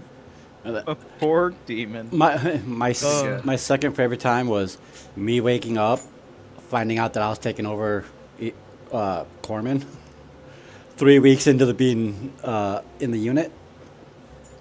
That was great too. Dude, you literally were the office meme of like the guy getting his handshake like after like a week. Like, hey, you got the job, huh? Like, hey, now look at you, you're fucking ensign. He's just back out here. Shout out to It Bud, helped. though. It helped that Casey was probably one of the most incompetent people to ever live in one planet, but Extremely fucking crazy. annoying. Honestly, if there was a name we should have never mentioned, that would be the one. Yeah. Price is fine. Yeah. Compared to that guy. And the funny thing is, he's the one that brought me into the unit. That's the craziest part, dude. Fuck. So I guess to end this off for my side of things, to move on for the next question on the survey. There's two specific memories that I can draw from the earliest days. We started with 5 people. A lot of drama happened. I'm the one last remaining person from those 5. At least from the OG group, if that's what you call it. One of the first unit NJPs that was ever given out, and it wasn't even written down, was by me to the whole of the unit. And the whole of the unit was 13 people in its grand total. And I remember that. I don't know why, but I do. It was 13 people, the 13th MEU, first NJP. And it was because after a month of training and ops, people kept leaving their fucking gear on the ground when like making their kits and stuff. So I did a good old mass punishment, and it was a Saturday op. And I said, guess what? We're not holding an op today. Today, we're going to be picking up magazines. And they were empty magazines. Everybody got a giant carry-all backpack. And I had dropped down 1,300 magazines on the ground. Every single person spent the next 45 minutes picking up every single magazine and putting them into the box. So that was like the first ever non-recorded NJP of the unit. So that was one. I will say we never had an issue of people leaving their shit on the ground anymore after that. So I guess that fixed the problem, right? You are so lucky you still have a unit after doing something like that. Oh my god. the absolute, like, I could not imagine. I think like 5 more people joined that week too. Unreal. Yeah. Honestly though, that shit is tame as fuck compared to what I used to be a little prick on Battlefield 3 and Battlefield 4 because you had to get super creative with your NJPs, like aiming down your sights, crawling backwards on top of the carrier. all the way down, all the way back as a lap, or swimming the map of Paracel Storm. And if you die, you had to restart. You had to get creative, and that was just like, all right, we have an issue with people leaving their shell ground. Now we're gonna spend a whole op picking it up. Yeah, dude. I don't know how I get people to do certain shit, but obviously I'm definitely not the same Yoshi from then to now, and I rarely, if ever, give NJPs at this point, like Ace had pointed out earlier. Honestly, if I do, it's almost always it's not even to like any of the juniors anymore. You know what I mean? It's not really my parameter. But The good thing is that Jesus Christ. people like that tend to like kind of like weed themselves out, like absolute like problem children. They tend to be like, oh, I can't like be an absolute moron here, and then just leave. yeah. I don't need a scope. I have my iron sights and I can see just well. I got no legs. Oh my god. Oh my god. Okay, anyway, moving on. We're not going to talk about that. On a side The real note, ones know on who a- I'm referencing. on a side note, we have Nepavanik back in Discord. Yeah. Huh? Oh, really? Oh, it's a retired You know, Napo Vanek. Yeah. Did they Oh, hang just? on. Let's just fucking hang on. Hey, Nap, Hello. you're demoted. We're on podcast. Thank you, sir. Alright. Anyway. Thank you, sir. Jesus, you fucking Uh, guys. Guys, I gotta go. I got work in the morning. If I don't want to kill myself in the middle of my shift, yeah, I gotta go to gotcha. bed now. Don't you every All- day? All good. Yeah, all good. pretty much. But it helps. It He- helps. YouTube, he didn't mean to kill himself. It was totally a big prank. Don't do Eliminate my Minecraft. existence. Is what I meant. Minecraft. Yeah. All It's right. all so- Minecraft related. All right. Have a Anyways, good night. Good night, everybody. Do we want to do the Come Wheel on. of Clans real quick? go to the TikToks I post and like them? Yeah, go to the TikToks, follow and like the TikTok, please. Yeah. We have a TikTok? We do. He posted. He Dude, posted I it. had no idea. If you want to follow my Lego Star Wars TikTok, you can too. If it makes you feel better, Corbec, I forgot our TikTok existed, and I was like, hey, we have a TikTok, and I just gave Ace the password and login. I think, hang on, let me just give you an exact here. Ace, you have a good night. Yep. I think the last TikTok post from the 13th, and I'm gonna give a exact little date here. It was probably about a year ago because I was getting ready to retire and I passed it off to everybody. Oh, dear God, No. here comes the deflection.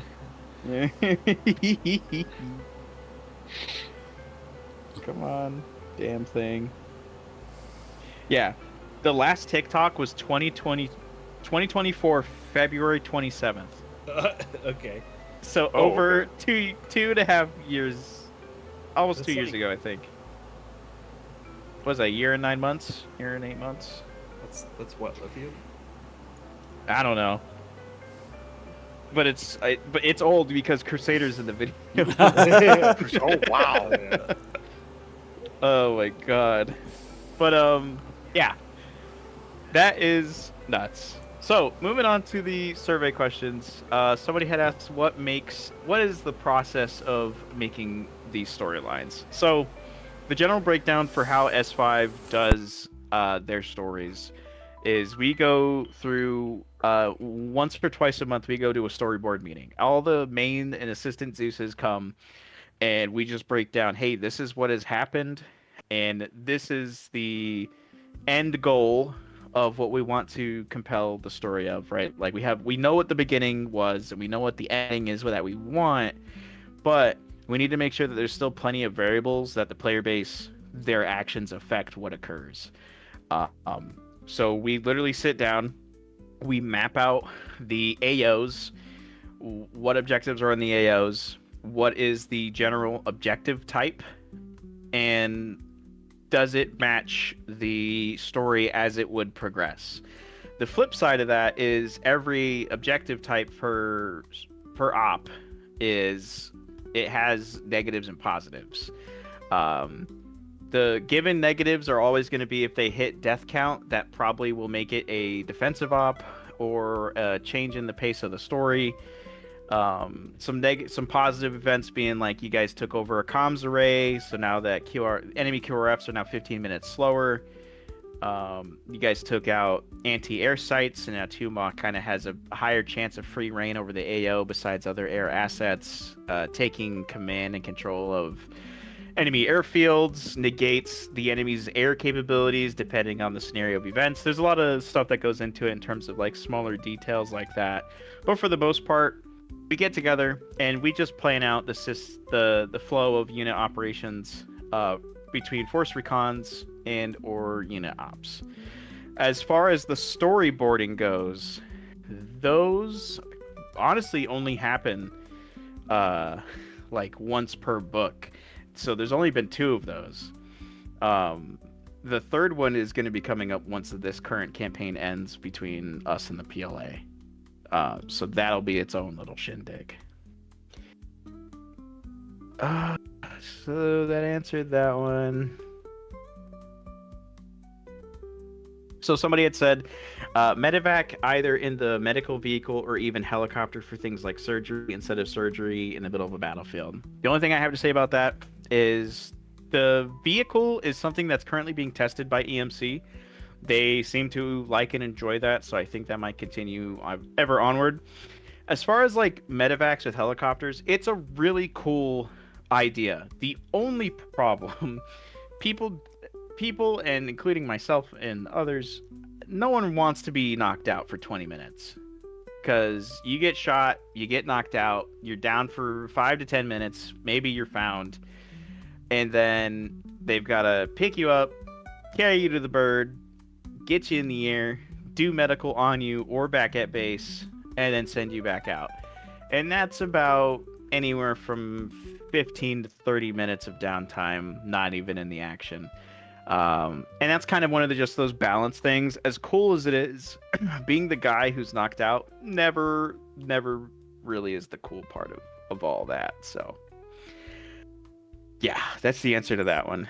It's also our own balance thing. By time you can get like stable enough and to be able to be moved to an LZ and have enough time for a bird to actually get into the LZ, you're probably fine. Like you'll be up in like a minute or 2. There's like no reason to put the guy on the bird, fly him out back to base, get him a heal, and then have him fly back in. I mean, yeah, it's something for Tuma to do, but they have a lot to do in ops anyway. Some ops, right? But for that one person, they're totally out of the op for at least 20 minutes. Exactly. It's so convenient that Ace should leave before this question was asked, but the question is Ace in the Epstein files? I guess we'll never know. Yep. He's in there as a victim, probably. Hopefully. What's planned for the next campaign? We've already kind of talked about that. It's going to kind of be up in the air. No windows. No windows. No one knows, no windows. All right. Okay. Let's see. What is the ideal state with the PLA? Oh, I'm sorry. What is the ideal end state with the PLA? We destroy the enemy. Kill him. Yeah. We close with and kill the enemy. All right. Too easy. What is the... Oh, here we go. All right, Corbec, get ready. Most What's up, played games. Favorite food. Lemon ice cream. So this person said, what is your most played games? What's your favorite food? And they said lemon ice cream or biscuits and gravy for me. Is there a training rotation for Fridays or just what feels necessary at the time? So first of all, to answer the end part, yes, the unit has a training rotation and it has also changed. Whoever your COC is, tell them they are demoted, whoever asked that question. But just at TAC and BT in the calendar right now, because they said T and whatever the hell, it's one of those two. Biscuits and gravy? Lemon ice cream or biscuits and gravy? All right. But anyway, the question for you, Corbec, and for everybody else is, what is your most played game and your favorite food? These days, that's got to be Helldivers 2. That's my bread and butter these days. though it's been really tough lately with a lot of the performance and crashing issues, sadly. So it's made it a little tough to love sometimes. As far as food goes, oh shit, man. All right, I'd say one of my go-to meals besides I want to say pizza. Pizza's up there. I like to have that a lot. I have it a little too much, getting a little, little bit of chunk there. But my favorite thing to make, I'd say, I get these like Asiago cheese bagels from Walmart, and I get these frozen chicken patties, and I throw them both in I throw the patty in the air fryer for like 10 minutes at 400, then I air fry the bagel at 250 for 5, and then I put it on the bagel with ketchup and cheese, make it a sandwich. Good stuff. Sounds pretty good. Hell yeah. All right. Mr. Yogi. For a game on paper, it's Arma 3, and then it's Hearts of Iron 4, and then surprisingly Project Zomboid. It's kind of got pumped up recently with the little me server that's out. But there's been some. I used to be a console gamer for the longest time. I mean, I think I built my PC when I first got a job back in 2017, when I was a little teenager working in a restaurant. Before that, I have zero idea what I played a lot. It was just anything I get my hands on. But I've played a ton of games. There's no one genre or anything that I like. There's a handful I don't like super competitive. You get games or MMOs or MOBAs that I can't stand. But anything beyond that, I built kinds of stuff. But on paper, it's Hearts of Iron 4 and Zomboid.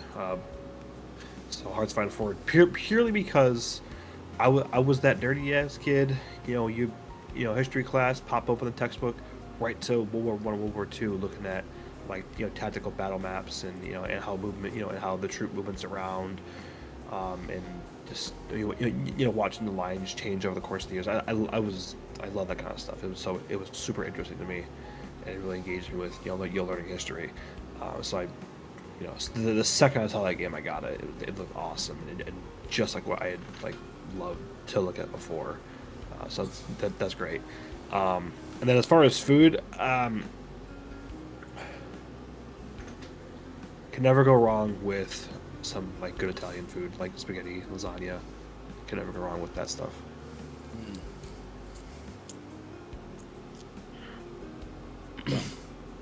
All right, White. All right, so most played game, World of Warcraft. God, that's right. Old. I've been playing that game since 2002 in the alpha testing stage. Holy fuck. Really? I think I was 5. I think I was 5. Bro, I was or 2. 4. Oh my god. Post 9/11 ball knowledge. I was God damn, brother. I was in the competitive rating scene for a while. I was like the top tank in the world at one point. Yeah. Buff? So yeah, it's that I still play that game religiously, even though it's completely different and it sucks now. I still play it. Favorite food, I would have to go with steak and potatoes. Very good, very good. How do you like your steak? Medium. Good answer. Good well, answer. I'm not a steak guy, but that seems to be a good answer. As long as it's From what not. I know, that seems to be the right thing to do. As long as it's not Doesn't well know done. about it, but is expecting to answer. Yeah. It's a good answer. As long as it's If you not ever well hear done. done, shoot that person. Yep. Like Yeah. Shoot that what- person. when I'm at work, Never let anybody find them. when I'm at work and somebody I wants love rubber. when I'm at work and someone orders one of our steaks well done, I look at them and I say, "I'm sorry, I don't burn my meat." Oh yeah. Yeah, let them know. Now, what do you think about burgers? Because I feel like burgers is a different story. Burgers are At least to me. Burgers are medium well. Yeah, I can That's agree with fair. that. What does my dad like to say? He doesn't like it to be. Sometimes it's still mooing on the plate. That's rare. If the steak's Or mooing, blue. that's fine. But if If the Mhm. burger's mooing, I don't know about that. You got a problem. Yeah. Because there's a lot more going on there than there is a steak. A steak, is you know what you're France. getting. A We're burger, not- there's a lot more going on there, man. Dude, those fuckers eat raw cow meat, like on a plate. That's not even like a joke. That's I crazy. knew they ate like snails and shit, but snails they and eat frogs. steak? Yeah, it's No, like not it's even, called beef like, tartare. Think of beef tartare. That shit is disgusting. Ah, that just It's sounds just- terrible, man. You Google it. It looks awful. It's okay. So it's not bad. It's not completely raw. It's blue. So it's literally just it's cooked. It's blue.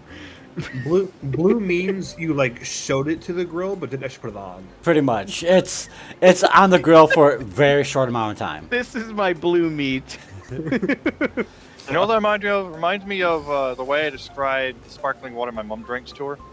Because I heard this analogy years ago where it's like you got two trucks, right? You got one truck of just regular old sparkling water, no flavor, and then you got like a fruit truck, right? And they drive by each other. That's the amount of flavor you get. Like that's it. That's what that reminded me of. I always heard sparkling water be referred to as TV static. Yes. Holy Oh my shit. God. Yes. What? That's what I call It's like it. That's it's exactly what I it's like call it. drinking TV static. You know, like those old tube TVs. You hear It's that ridiculous, cringling dude. static right as you Yeah. turn it on. But Fuck. the best way to describe a blue steak is like a lot of like if you look at steaks at restaurants, a lot of them have a mark. And the mark is blue. If you can see the blue mark, the steak is blue. If it's not, it's rare. For those who might be confused, White is a chef. He cooks meat. He likes that big ass meat. For those who are also still watching and or listening, go ahead and in the chat post what is y'all's favorite video game, at least most played, and what is your favorite food while we're doing this. We're gonna judge you for it. Yeah, And we're do gonna it. judge Put it you. there. Do it. Is that all you had, I was White? gonna judge you Yep, violently. that is all I have. All right, soccer. It's you, Bubba. What you got? Come on. Favorite video game of all time? Definitely Rainbow Six Siege. God damn. Been on the solid decline for the last 5 years at least, but still holds a special place in my heart.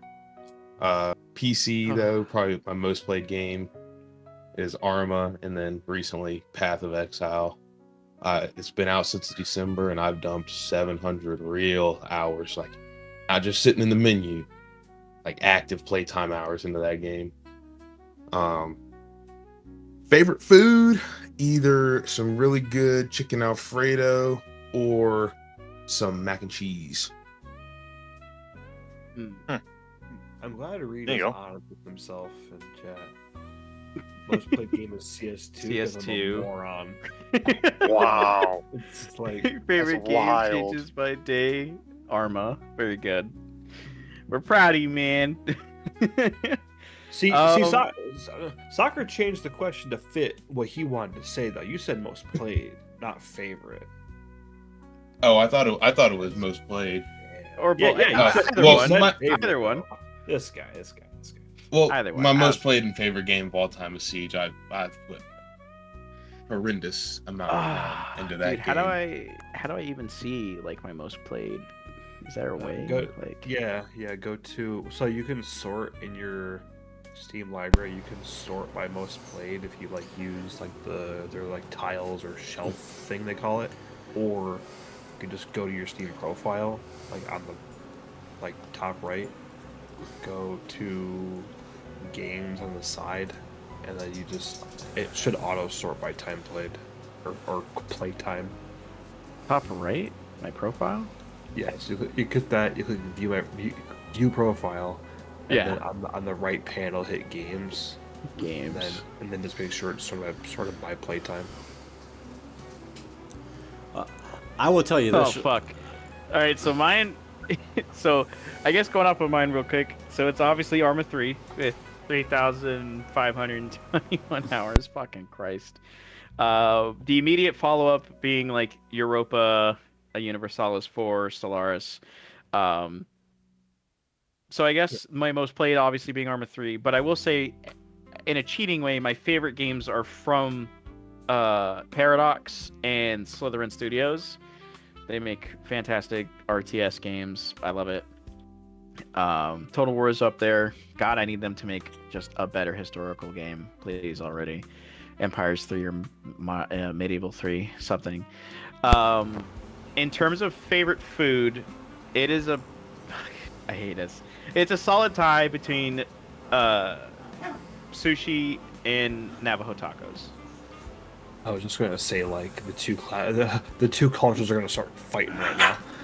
So Yeah, I had to tie it. So Yoshi, I got one question for you. Yes. How long have you been playing Arma 3? I've been playing Arma 3 since 2013. All right, so you want to On and off, obviously. you want to hear something horrible? Huh. It's taken you from 2013 on and off until now to get 3,500 hours, correct? Yep. I have been playing for almost 3 years. I'm at 3,100 hours. I'm just more efficient. I had to do a lot of fucking medical training to get fucking. I was about to say, Shit, figure it you out. know what? Something about that doesn't track because I've been in the unit since 2023, and I think I had like 700-800 hours at that point, and now I'm at 2,200. I said 7, 8. I didn't even. Well, Shut up, six soccer. comes, six comes before it. This guy. That was not even like a voluntary thing. He just came out. Holy shit. Dude, Tizza, bro. Fuck. I gained probably like 1,800 hours of Arma in this unit in a certain amount of time, and you've gained 1,000 more hours. Some main tracking, White. You cheat on us? Nope. You know, little slut. Keep your eye on You us. know he The- gets old. the- You know he's old and the- falls asleep at his computer. No. Yeah, he 100% falls asleep in the menu. Oh yeah. No. You cannot count the. Sorry guys, left the launcher open. There goes 2 or more hours. Cannabis literally gained like 300 hours because he left his computer on for a week while he was on the rig, and only did it turn off because his fucking woman turned off his What the computer. I will say fuck. this: my second most played game on Steam is New World, with 2,500 hours. Oh, I'm sorry. Demoted. You said 2,500? Yeah, Demoted. Oh my god. What's dude, wrong with As I somebody who hates MMOs, I'm sorry. Oh my god. I neck bearded that game for like the first 8 months. I'm glad you embrace it. Like you just Neck beard. like sit in your chair, Corbec, 24/7, do literally nothing else but play the game. Beat your cock. I'm actually. Like Cockware. That's not how that works. Actually, my penis. when that game came out, I was one of the content creators for the game, so I was literally playing that game 24/7 as much as possible. Go back to your channel and tell them to come over and check out the 13th Views YouTube channel. Oh my god. Yeah. Hey guys, welcome back stream. I'm here to promote a Marine unit in number 3. It's a little different than this game, but however. If any of them have people like Casey, fuck no. I don't mind it. I actually tried that, Yogi, and I lost a lot of viewers. Oh, yeah, it's crazy how it works. Huh? Yeah. Damn. Demoted. Alright. Moving on here. So, next one was, what was the hardest part of creating the unit? What inspired the unit being a Marine-based unit over any other branch of armed service? And is there plans to collaborate with other units in the future? Signed, Private Jared. Shout out to Jared in the chat. Alright, so I guess this one's really for me. So I guess the hardest part about the creation of the unit would be the recruitment. Personally, I think it was, well, 2 things. Recruiting for the unit was and is the hardest part of the unit. The second thing was creating a solid leadership core. I'm not even going to say just NCO. Any unit, as I pointed out a lot earlier, any unit currently where their CO like disappears, it falls apart, crumbles, breaks into other Milsim, blah blah blah. Not only is recruiting hard because I started as a captain and I have been a captain the whole time. It's just really awkward for that first year or two because I'm a captain in charge of 20 dudes, if that, right? Like that first year, I was lucky we even got up to like 30 people. So there's always that kind of weird dynamic to work with, and it's also just understanding that like to start, I had to put in an insane amount of time for 2022 and 2023 between trainings and SOIs, and luckily I'm now in a comfortable place where I have so many other people that delegate the needs and run through the appropriate process that I'm almost hands off to this point of like training instruction, things like that. So, reap the benefits of hard work kind of thing, right? So I think that's one of them.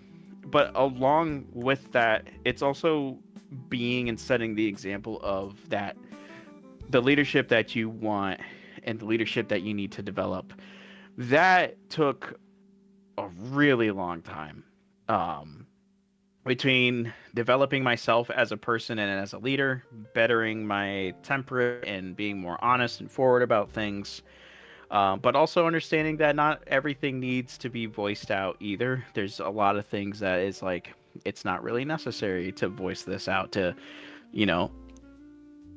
people in the unit. Not to say people don't care, but the reality of one of those dynamics is, generally speaking, the people who go into leadership positions will care more about what is going on and why things are happening. If you constantly make announcements and make pings and talk about stuff that is chaotic or disruptive in nature, the people who aren't leaders, who don't care about that, won't see it that way. They'll see it as, oh, this is drama, oh, the unit's falling apart, and then that causes a cascade of events of people leaving. And then when that person leaves, 2 other people leave, and when those 2 people leave, 4 people leave, and so on and so forth. So I think creating a strong leadership core and recruiting for the unit has and will always be like a number 1 priority for the unit. Because we're doing so well with the leadership core, I think it creates a very good environment, a very good culture. So hopefully that kind of answers that part in terms of what was the hardest part about creating the unit. As for what inspired a Marine unit, my family, what I've wanted to do. My grandfather was a Navajo code talker during World War II. My dad was in the Marine Corps for 24 years. I've, always wanted to be a Marine officer. I went to school for it. I'm kind of in a really weird in-between area. Admittedly, I might go Army just due to like time constraints and admin issues. That's a whole other kit and caboodle that's not really for here, to be honest. But yeah, I've always loved the Marine Corps. I grew up around it. I grew up around and on military bases and Marine Corps installations. I love the idea of it being America's shock troops, really. Like, the Marine Corps is, in its full ethos, a warrior culture, honor, courage, commitment. Just everything that you need to be. I just love it. I love everything that it stands for, what they're about. Sure, there's a lot of shit around it, depending on who you are, where you come from, but I think being able to play and embody that, even in a game, it's all through the respect of roleplay and to some degree kind of honoring that. That's what it was for me. Now, in terms of collaborating with other units in the future, as it currently stands, it is very much not in the works. As far as the future of the unit, sadly. The unit has tried with it, twice on 2 separate occasions for at least 3 to 4 months working with other units. And the idea behind setting up communications, having the command meetings meet between both command teams, figuring out whose mods are more important than the others, or trying to find some really ugly middle ground with the mod system, and then understanding how both units operate and work together, assuming you can get over that like little mod patch, and then having completely different structures of SOPs for certain scenarios, situations, and missions. Um, it's all it's just all too technical. Um, from the units that we've done joint ops with, we've either ended up taking over the op for whatever reason, or they were a unit that has like 20 people on paper, but like 2 shows up. Yeah, it's pretty embarrassing. Um, Not to say that all Arma 3 milsims are bad. It's just such a hard dynamic to really work with, and genuinely a massive headache to the command team that it's just not worth the time and effort. And the amount of time and effort that is wasted on other people and units is not worth the time to waste for the members of this unit. So instead of stressing about another unit and their player base and dealing with potential consequences and issues involving outside factors that we have no control over, it is much easier to just, do our own thing. And that's why we do PvE and stuff like that. Unless there's a day where we meet another fellow unit that is almost exactly like us and are willing to, join off of our server and use our mod list, that unfortunately will just not be something that is within the foreseeable future of the unit as it currently stands. Okay.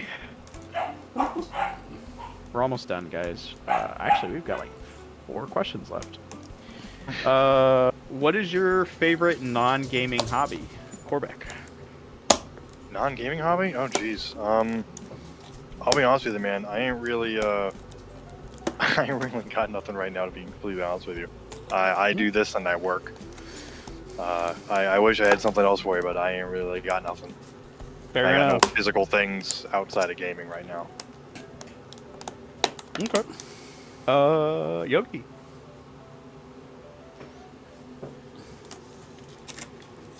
Yogi? Yeah, no, it was muted. Off the top of my head, I don't have a lot, really, no. There's always like the small shit, right? Like I go to fucking range a lot, but that's like is going to the You like range a shooting. fucking hobby? Yeah, is that a hobby? Kind of is. Most people would consider that, I think, a hobby. It is. It's a hobby. Yeah, that's fun. I run a fair bit. Keep in shape. That's not much beyond that. Self-care. Nothing better than putting some rounds down range at the end of a long week. Okay. White.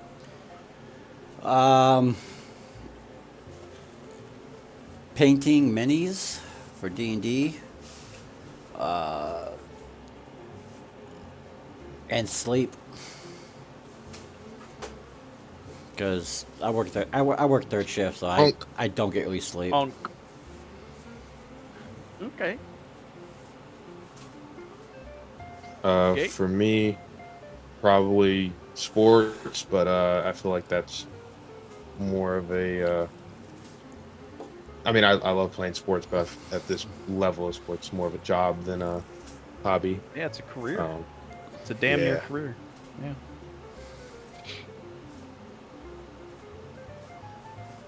All right. Honestly, for me, gym. I love the gym. I love working out. Love exercising. I love helping other people exercise. It's actually a job that I'm getting ready to start here soon, at least as a little part-time thing as an assistant trainer. So yeah, love working out. Love lifting weights. It's honestly one of my favorite things to do. Mr. I believe is Thornian. That's Reed, right? Thornian in chat. Yeah, pretty sure. Yeah, Yep. working on becoming a gunsmith right now. So that's what, dude. That's actually sick. Yeah, he's making Fucking- he's putting together a fucking muzzle loader. I'm pretty sure. Yeah, like chain shotgun. All right. Yeah, that was a quick, easy one. Who would you take with you if you had to infiltrate an enemy MOB with a 6-man team? Basically sabotaging aircraft in an enemy airfield, planting demo charges at enemy defenses, etc., etc. Who in the unit would you take with you? choose 6 people. You want in on this one, Corbec, or you want to skip? Mm, put me later down the line. I'm still messing All with good. this Kobe thing, and it's this is hurting my I eyes. gotcha. All right, Yogi, what you got? Say that question again. Basically, choose 6 people from the unit to infiltrate a base to sabotage, aircraft, set demo charges on defenses, sabotage. Who are the 6 people you would choose in the unit? Real life or Arma? Sure, real life. Okay. Well, we got don't the easies. don't take into consideration like height, weight, all that, whatever. Just say people just based off of I got you. their interactions, right? We got the obvious ones. We got fucking Venom Foon, absolute killers.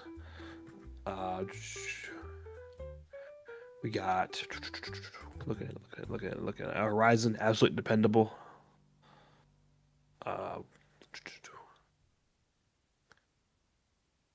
Chaotic. Chaotic just came back. He'd be in there. He got shit done when he was out. Bandit, and then Bunchi for bait. Jesus Christ. Okay. White, what about you? Who are the 6 people you're choosing?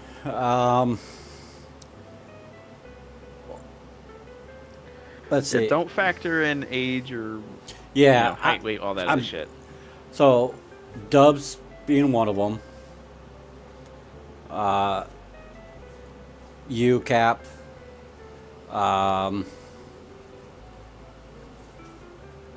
Yogi. He'd be the bait. Damn, that's crazy. Jesus Christ. We went on a date, selfish. That's why I'm using you as a bait. He knows how thick you are. That's all. You know what? Even though he's retired, I would take Mattis. Yeah, retired people count. Riptide. And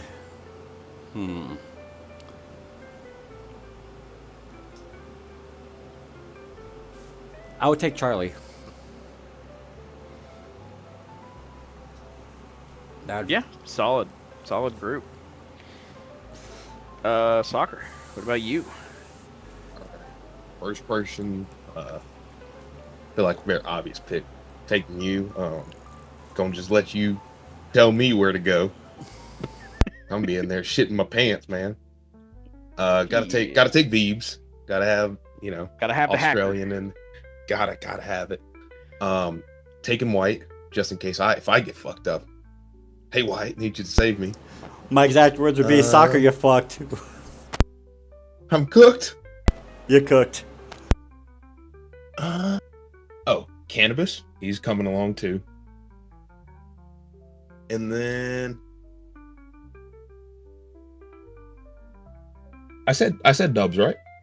No, you said Veebs. No. Oh, Dubs, and then last one's a toss up between Venom or Boone. I'll go with yeah. I couldn't decide between Venom or Boone, honestly. Just tie him in and then have him play rock paper scissors. Yeah. All right. Fuck, man. A 6-man team to sabotage and set demo charges, right? Okay. White for the medical. Easy choice, right? White for the medical. Soccer and Cunningham. You are my fucking brick shit houses, right? If we ever ran into trouble close quarters, y'all two got it. I would have to choose Cannabis, just working with explosives and shit like that, in game and IRL. And let's see, I got 2 more. I would Venom for the Overwatch, and shit, man. I mean, Foon and Venom for the Overwatch. Like that's an easy one. Yeah. So I guess my final tally it would be White, Soccer, Cunningham, Cannabis, Venom, and Foon. That would be the six. That would be the six that I would choose. 100%. I think that would be a solid team that we could get in, fuck shit up, and get out pretty easily. Also, welcome Lone Sage. You're a bean. All right. Oh, Corbec, you got enough time to respond to that one? Or... Right. Yeah, I got time now. I alt-tabbed. Let's see. So 5 other guys. First guy, I'm gonna take Tasty for Overwatch. I know he's always got that DMR on. I know he's good with it. So I'm gonna take him for my Overwatch guy. Because I trust him to drop folk when he need to. Medical. Yeah, I'm probably gonna follow the hype train here and take Old Man White with me, because I know he knows his shit. I know he's gonna. Just about anything that can happen to me, he's gonna be able to fix. So, 2. Those are my 2 so far. If I can't fix it, I'll give you enough morphine to make you think it's fixed. You'll put me out of my misery if you can't fix me. Let's see, who else? Because I don't really know a lot of the ground guys, so it's tough.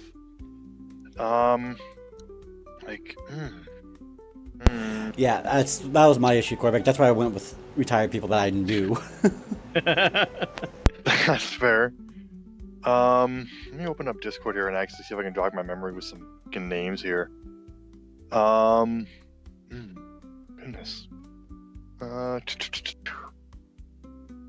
Oh shit, man. Because yeah, I think a lot of the people from when I was in ground are gone. Let's see. All right, you guys don't know to choose from. Yeah. Fair.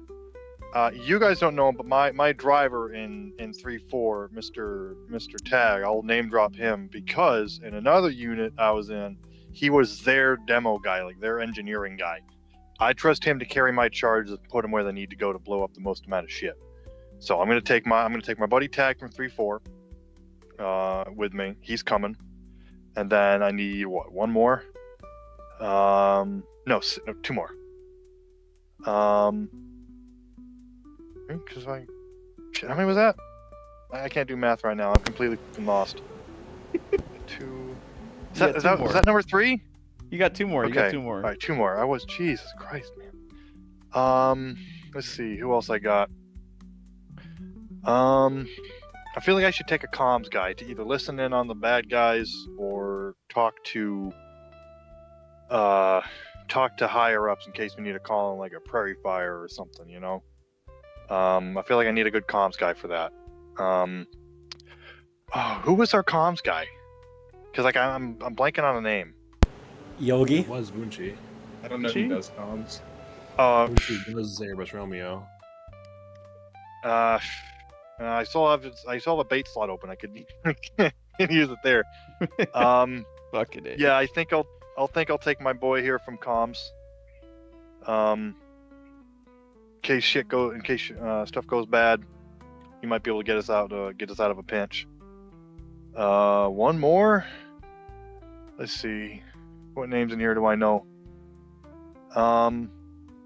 Does this enemy base have aircraft? I know we're here to blow stuff up, but do they have aircraft here? Yeah, it's a whole main operating base, like a full main operating base. Yeah. All right, I'll take Sakura as my last guy because I know if all options fail, we need to steal some of their crap to get out of there. Taking him with me because he'll be able to fly us out. Ooh, that's actually a good idea. I didn't think about. That's why I chose Dubs and Riptide. In case one of them went down, I had to back up.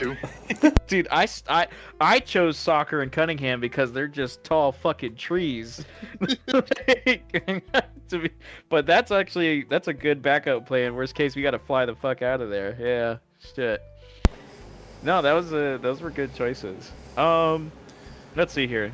This person asks, nothing major. I guess having slideshows to put in the map during operation briefs would be cool, and would be an aspect that could bring a professionalism up instead of pulling out the map for the whole brief. I agree. The only thing I have to say to that is we have something kind of like that at the leaders brief. Now, granted, it's So just can you say that one more time? Because I feel like that sounded familiar.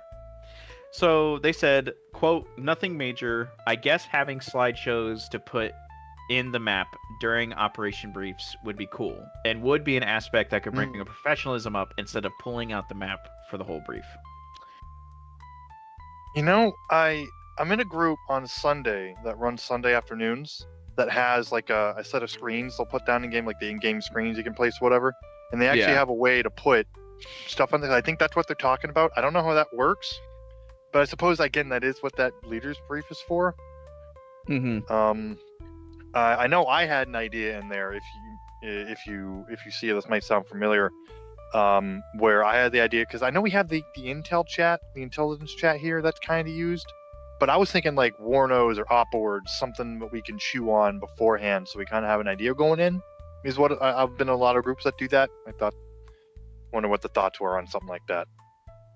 We could try to transfer to something like that. So I guess to answer it, we do have something like that at the leaders briefs. There's 2 images that is posted up by S3.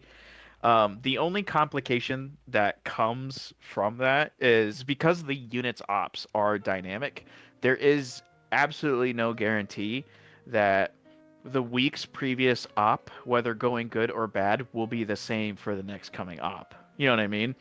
We have to leave things fairly open so there is a sense of dynamics. If we plan for every single op for the whole month, no matter what, success or fail, the server will be set to those set images and maps and whatever. So let's say for the first, we planned for 4 ops, right?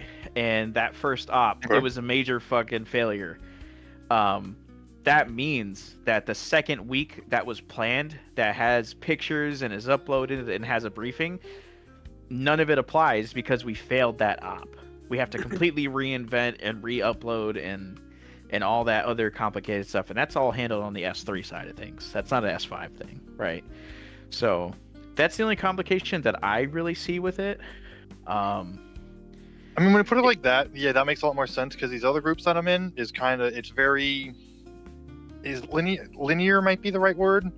Like there's a degree of freedom, but I feel like there's a lot of railroading with these other groups, especially my Vietnam group that I do before you guys on Saturdays, because they emulate what a real life unit did during the Vietnam War. So like if we do like Operation whatever the hell that this unit did, we have to follow that to a degree. Like if they got screwed up this mission, like if this was a loss, we're going to lose that. We're not turning that around as the player base. We can't do that. That's just not how it works there. I suppose that makes a bit more sense when it's not as railroaded. You can't do that. So yeah, when you put it like that, that makes a lot more sense. I wouldn't mind trying something like that. I think what would need to change, honestly, what would need to change for that to come about, to be efficient, when S5 has their meetings, the whoever the ground commander is or the platoon staff are, so for like Apollo and in the future Erebus, they would just kind of have to accept getting spoilers. I think that's the only way to do it, because they would have to come to those S5 meetings and be like, hey, these are the next 4 AOs. Now that S5 has finished and this is what happens at each one of these, you now need to create a scheme of maneuver for the next 4 missions and take pictures and slideshows and draw maps as you need to, and then we can upload them onto the server and literally be like, form up, do accountability, and then we're gonna go to the like company briefing room, and it would just be a set of pictures on all the screens. Obviously they'd be big, right? So it'd be like maybe like 6 screens, and then they would just be like, all right, so this is slide 1. this is what we're going to be doing. Like a full like introduction to like the op map and all that other stuff. So that would be I think that would be the workaround. But I'd have to talk to platoon staff because I don't want them to get spoiled if they don't want to get spoiled. But it's definitely an idea to look into. I don't think there's anything wrong with that kind of idea. I got you. That makes sense. It just requires S3 to be really flexible. Yeah. Yeah. So Yeah, Veebs, that makes One sense. thing you have to consider as well is the size of the map itself. Every week something changes, even if it's like the exact same map but you re-upload it, you're gonna have to re-download the map. And I know some people have complained about like the training maps when they get changed. Those are only 40 megabyte maps. If once you start adding a lot of pictures in there, it gets big real fast. yeah, Veebs did say in Sure. the stream chat that he has done it before. Oh, maybe we could look into doing it again. These may know a better way than I do. So I'll One talk big with them screen. about that. Yeah. Like maybe we could do it like as like the final op of the book. Oh, 100%. Yeah, the final op of the book is it's traditionally gonna be like a 4 or 5 hour op. Yeah. It's gonna be long as fuck. Oh, where and when? Well, probably the like End of the year. December. Yeah. It'll have to be before, if you want to do that, Cap. It'll have to be either before or after the holiday break. 'Cause It'll be you're- before. you It'll don't be want before. everyone there. Yeah. I it'll be remember before. the end of, I think it was the end of the Tanoa campaign. There was, I believe it was announced that like, hey, this is a big one. This is gonna take longer than usual. Is there something in place? Is something similar in place for this? Like, are people gonna know about this beforehand? Oh yeah. Oh yeah. Okay. All right. We as S5, we always try to give everyone like it. I mean, even back then in Tanoa, we gave like that. I think it was like 2 weeks out. Like we gave a notice like, hey, this op is going to be a long ass op. Like, so we're gonna do the same exact thing. Probably midway through November, probably a month before. And to be honest, we'll just keep reminding the unit every week in announcements like, hey, by the way, this is going to be a really big, really long op, so come prepared.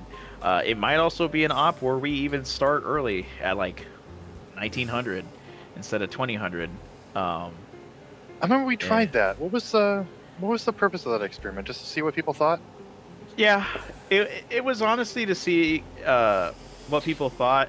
There was a lot of curiosities behind it for me personally as well, because the reality is when you guys are done with op, I have like 5 or 6 meetings after on average. Oh damn! And I would prefer to not have a meeting at 2 a.m. So if we could even start an hour earlier, that means that I could finish before midnight or 1 a.m. And that's a generous estimate. It probably between all the command teams, command staff, and then all of their subsequent staff shops, leadership events that occurred throughout the op, or issues that occurred through the op, there's anywhere between 3 to 6 different meetings that follow that. So, not a horrible thing. It's just like, yeah, this would be cool to save time, start earlier, and help. Maybe it would change the way people would think of ops, because there's a difference if you start at 7 and you're 3 hours in, but it's only 10 o'clock. You know what I mean? Versus you start at 8, 3 hours in, fuck, it's 11. That reminds me of another point of why I personally really like that earlier start time, and I will say one of my friends who I play with here also has a bit of an issue with this.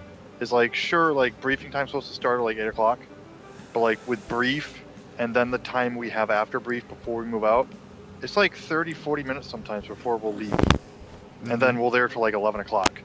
So that earlier start time really helps to offset that, so we're not there stupidly late, because sometimes we take forever to get going and it's painful. Yeah. The only thing I have to say about that Truthfully, I think the unit is very efficient when it comes to like the briefing and planning phases for unit ops. I mean, I've been in units where it takes an hour, hour and a half to get started. You know what I mean? Like, and that's and like at least in my experience, that was the normalcy for all the units that I've been in Arma, and so I think we're fairly efficient here. And again, that all comes to people's different experiences and different units and stuff. But like, Okay. you know, everybody gets on at 2000, and in under 5 minutes, we have the whole accountability of the entire unit. Right? That's something I'm super proud of that a lot of other units don't do. And then we'd probably spend another 5 minutes until about 2010 for the briefing and planning and schema maneuver.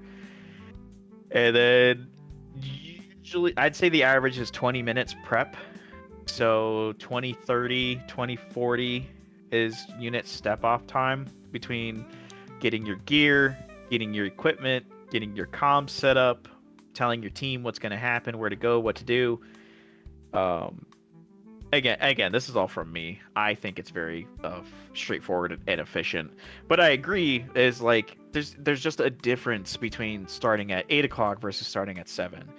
The only issue is the unit, and well, everything around the unit is based and has been based around 8 o'clock for so long. I think it's just one of those things that is so ingrained into the understanding and culture that the change was just a little too much, because the vote was, I think it was pretty narrow for 7. Not a lot of people liked it for the most part.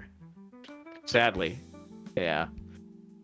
But yeah, I completely get that point. Also, shout out to Spiker. Love to see you in the chat, man. Unit has an amazing leadership core. Yes, it does. Come back, be active, fucker. Okay. Let's see. Uh,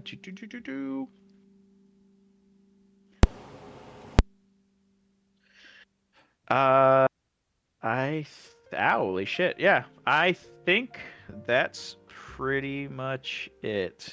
Oh, hang on. No, S7 training docs formatted. Okay, so I'm not going to read this one out loud, but for anybody out there who is in a staff shop, you need to go and read the rules and regs, and you should definitely review the vote of no confidence procedures. If you are very unhappy with how things are going, excuse me, whether it's in a staff shop or even in direct relation to the AAA, you guys have the VONC order, the vote of no confidence. Go read it, review it. I won't read this just because this calls someone out specifically. I will say the other half of this that I will read is I also think that there should be a member of command staff posted at platoon leadership level in order to have the ability to weigh in on unit related issues, as current command staff isn't necessarily too involved at squad levels, while platoon leadership is more open to getting or hearing feedback from the members of the unit within the platoon. Sometimes command staff just feels like the old boys club within the unit. Well, can't say I really agree with that last one, because it doesn't really make a whole lot of sense for command staff to be at the squad level. It defeats the entire purpose of the platoon leadership to exist if we had to be there. Let's see. Yogi, you want to pick that one apart? It's all, I mean, it's pretty simple. It's all about just fostering actual growth and accountability at that level. You know, it sends a really weird message if we're like, yeah, we have these two guys like Charlie and Venom who went through OCS and have earned and deserved their role. Oh, by the way, we need to like babysit them with a member of command. Like, no, they're full grown adults. They're more than capable of managing their platoon. If they have a question and they want some stuff answered, there's the SNCO chat they can go to, or just we can do a quick meeting and discuss some things. But they're more than capable of managing their platoon.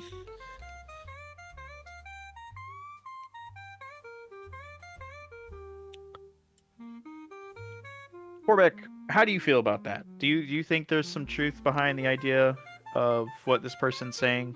Do you view the command staff as like a good old boys club, or what are your thoughts on what Um, this person said? in the past, like before I was on the last podcast, yeah, I'd probably agree with that person. To be honest with you, but that was before I had the insight. Actually being here and talking to you guys one to one on like a, not even on like a whatchamacallit, what's the word I'm looking for? Not even like a officer to junior enlisted level, but like talking man to man. I don't get that impression. You guys don't seem the elitist types I figured you for back in the day, if that makes any sense. So yeah, I mean, Yeah. so I guess what I'm trying to say is I could understand where this person's coming from. If they simply had the knowledge that I now do, I think that would make everyone involved a lot more happy with it. But how to do that, I don't really know. I don't really have an answer for that. I would just tell that person, whoever they are, I don't know, just like when they're out there playing games, when they're in one of these open chats playing games and doing something not armor related, just come hang out and talk to these guys. They're people. They're human. They're not going to kill you. They're not going to bite. You know. I feel like that might help a little bit. Well, soccer might And bite. also listen to these damn podcasts because you might figure out what's going on. That makes sense. That's how I learned the right stuff's going on. Is I came here and got to hang out with you guys for a while. Yes, sir. White, you had something? Oh, I was just saying that soccer might bite, but nobody else will. Oh, that's facts. Climb the tree. Climb the tree. Climb the tree. So, for me, this is a really weird one to read. Just for the honestly, Corbec and Yogi covered it fairly well, and this is just kind of me piggybacking as a final point. But having the command staff present at a squad level really defeats the entire purpose of the leadership core and its existence.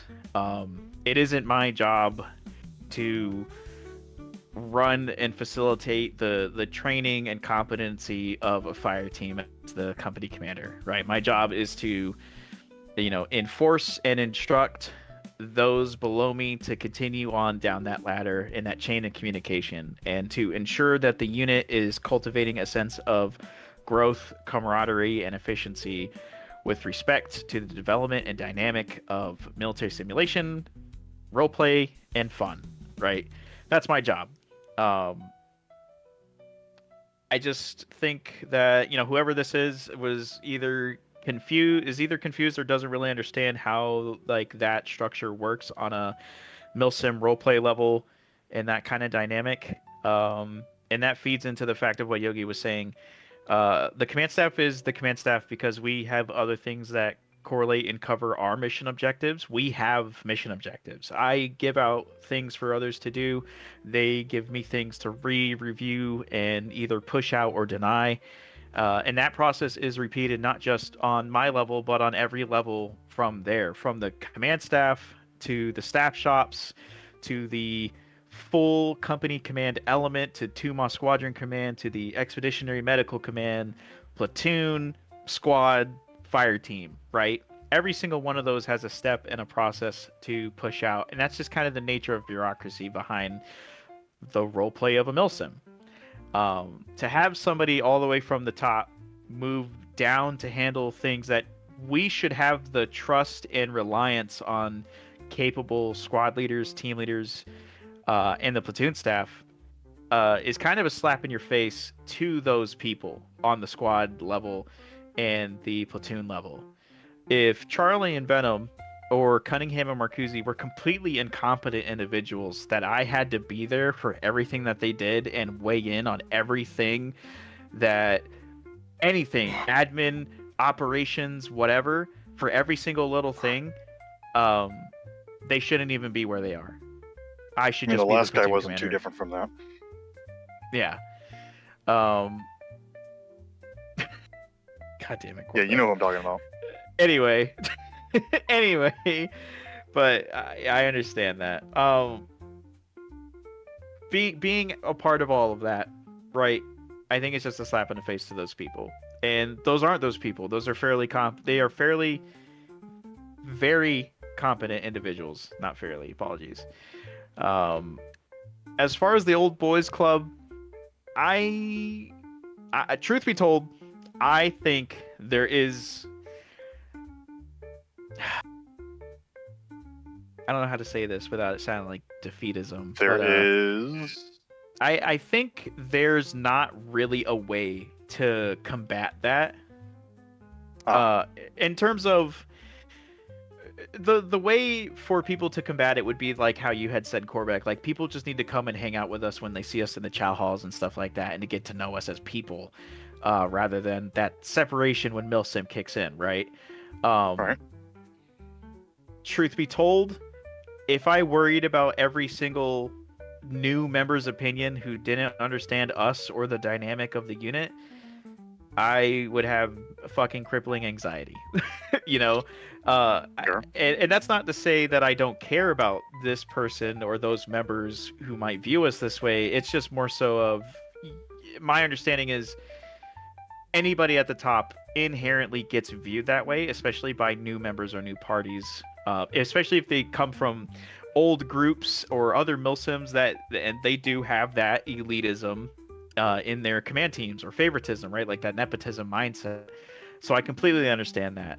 I just don't think it's worth the command team's time to really supercharge worry about it, if that makes any sense. When those people, when they take the steps, when we take the steps to come and hang out in the chow halls and just relax, play video games, and shoot the shit, those people should also take that step to come talk to us and see what's what, at least involving like those kinds of things, right? So it's not necessarily my way of saying I don't care, I don't want to deal with it. It's just there's a dynamic that comes from leading others inherently, right? Because not even at the command level, you could get to a level where, Corbec, for you could have guys in your vehicle who think, oh, well, you're part of the Mechie leadership club. You don't give a fuck about us because, you're just trying to command this vehicle and do what this, that, and the other. You know what I mean? Right. There's always going to kind of be a dynamic like that. And the easiest way to, I guess, fight that dynamic is just by getting to know people. That's really all it comes down to. And it shouldn't be, as adults, it's not the responsibility of one party.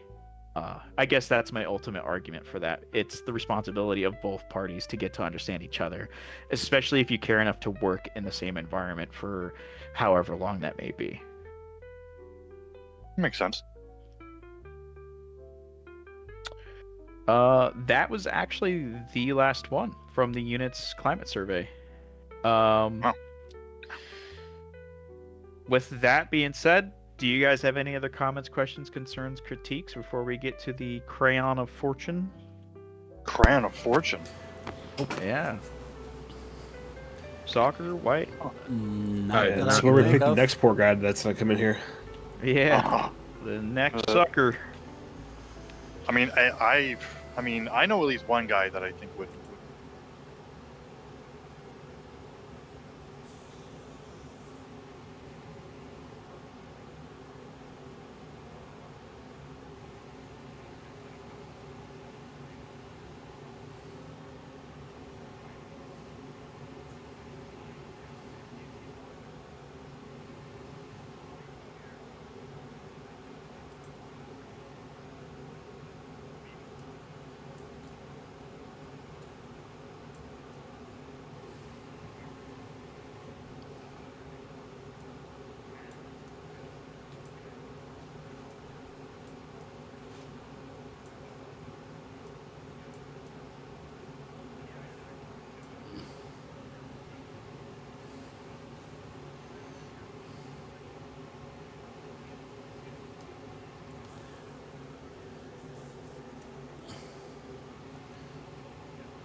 Yeah.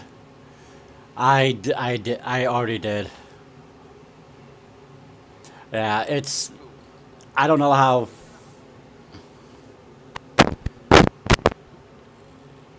Yeah, I don't know. Yeah, I don't know how Dubs had it set up. So I went through the active roster, the retired roster that was still in Discord, and so literally last minute did the best I could.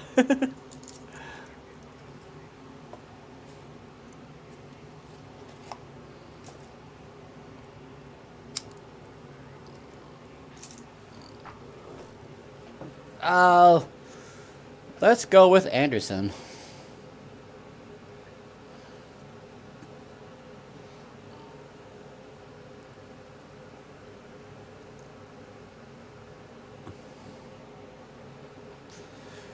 Yes, he is.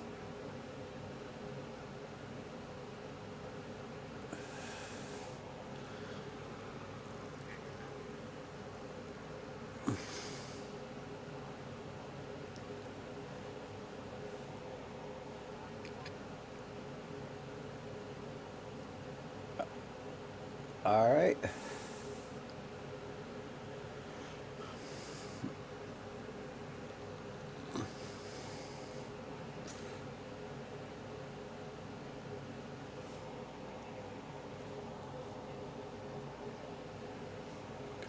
All right.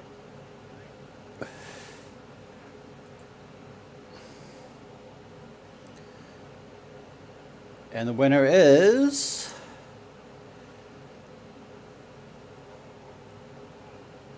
Faust.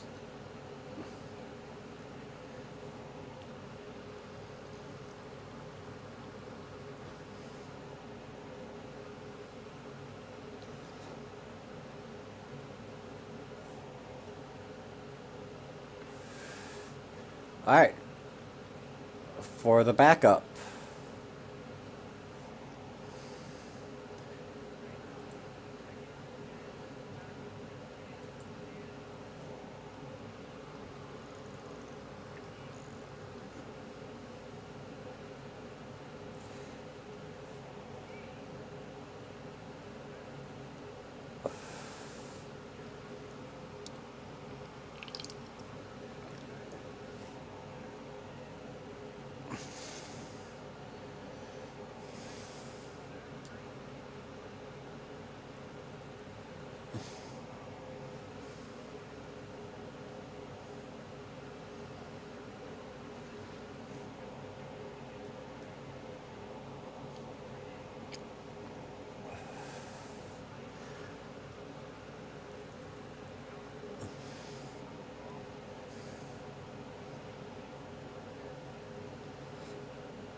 Three. To anyone who is currently watching or is interested in joining the 13th, just follow us on our Discord. That should be linked in the summary, and if not, it will be shortly. Also, thank you for everybody for an awesome welcome back to those who watched and will watch this. You guys are fantastic people. Keep it up. Keep the unit growing. Striker, come back. 4 p.m. Figure it out. We're demoted. And that's really all I've got. The only other thing. Oh, shout out to Lance Corporal Corbec. Thank you for joining us for a second time on the podcast, man. Truly love having you on here. You're a fantastic Hell guest. yeah. All right. And with that being said, y'all rock elite babies. Have a good night. Like, subscribe, and if you are a member, donate. Yeah, donate. We're broke. All right.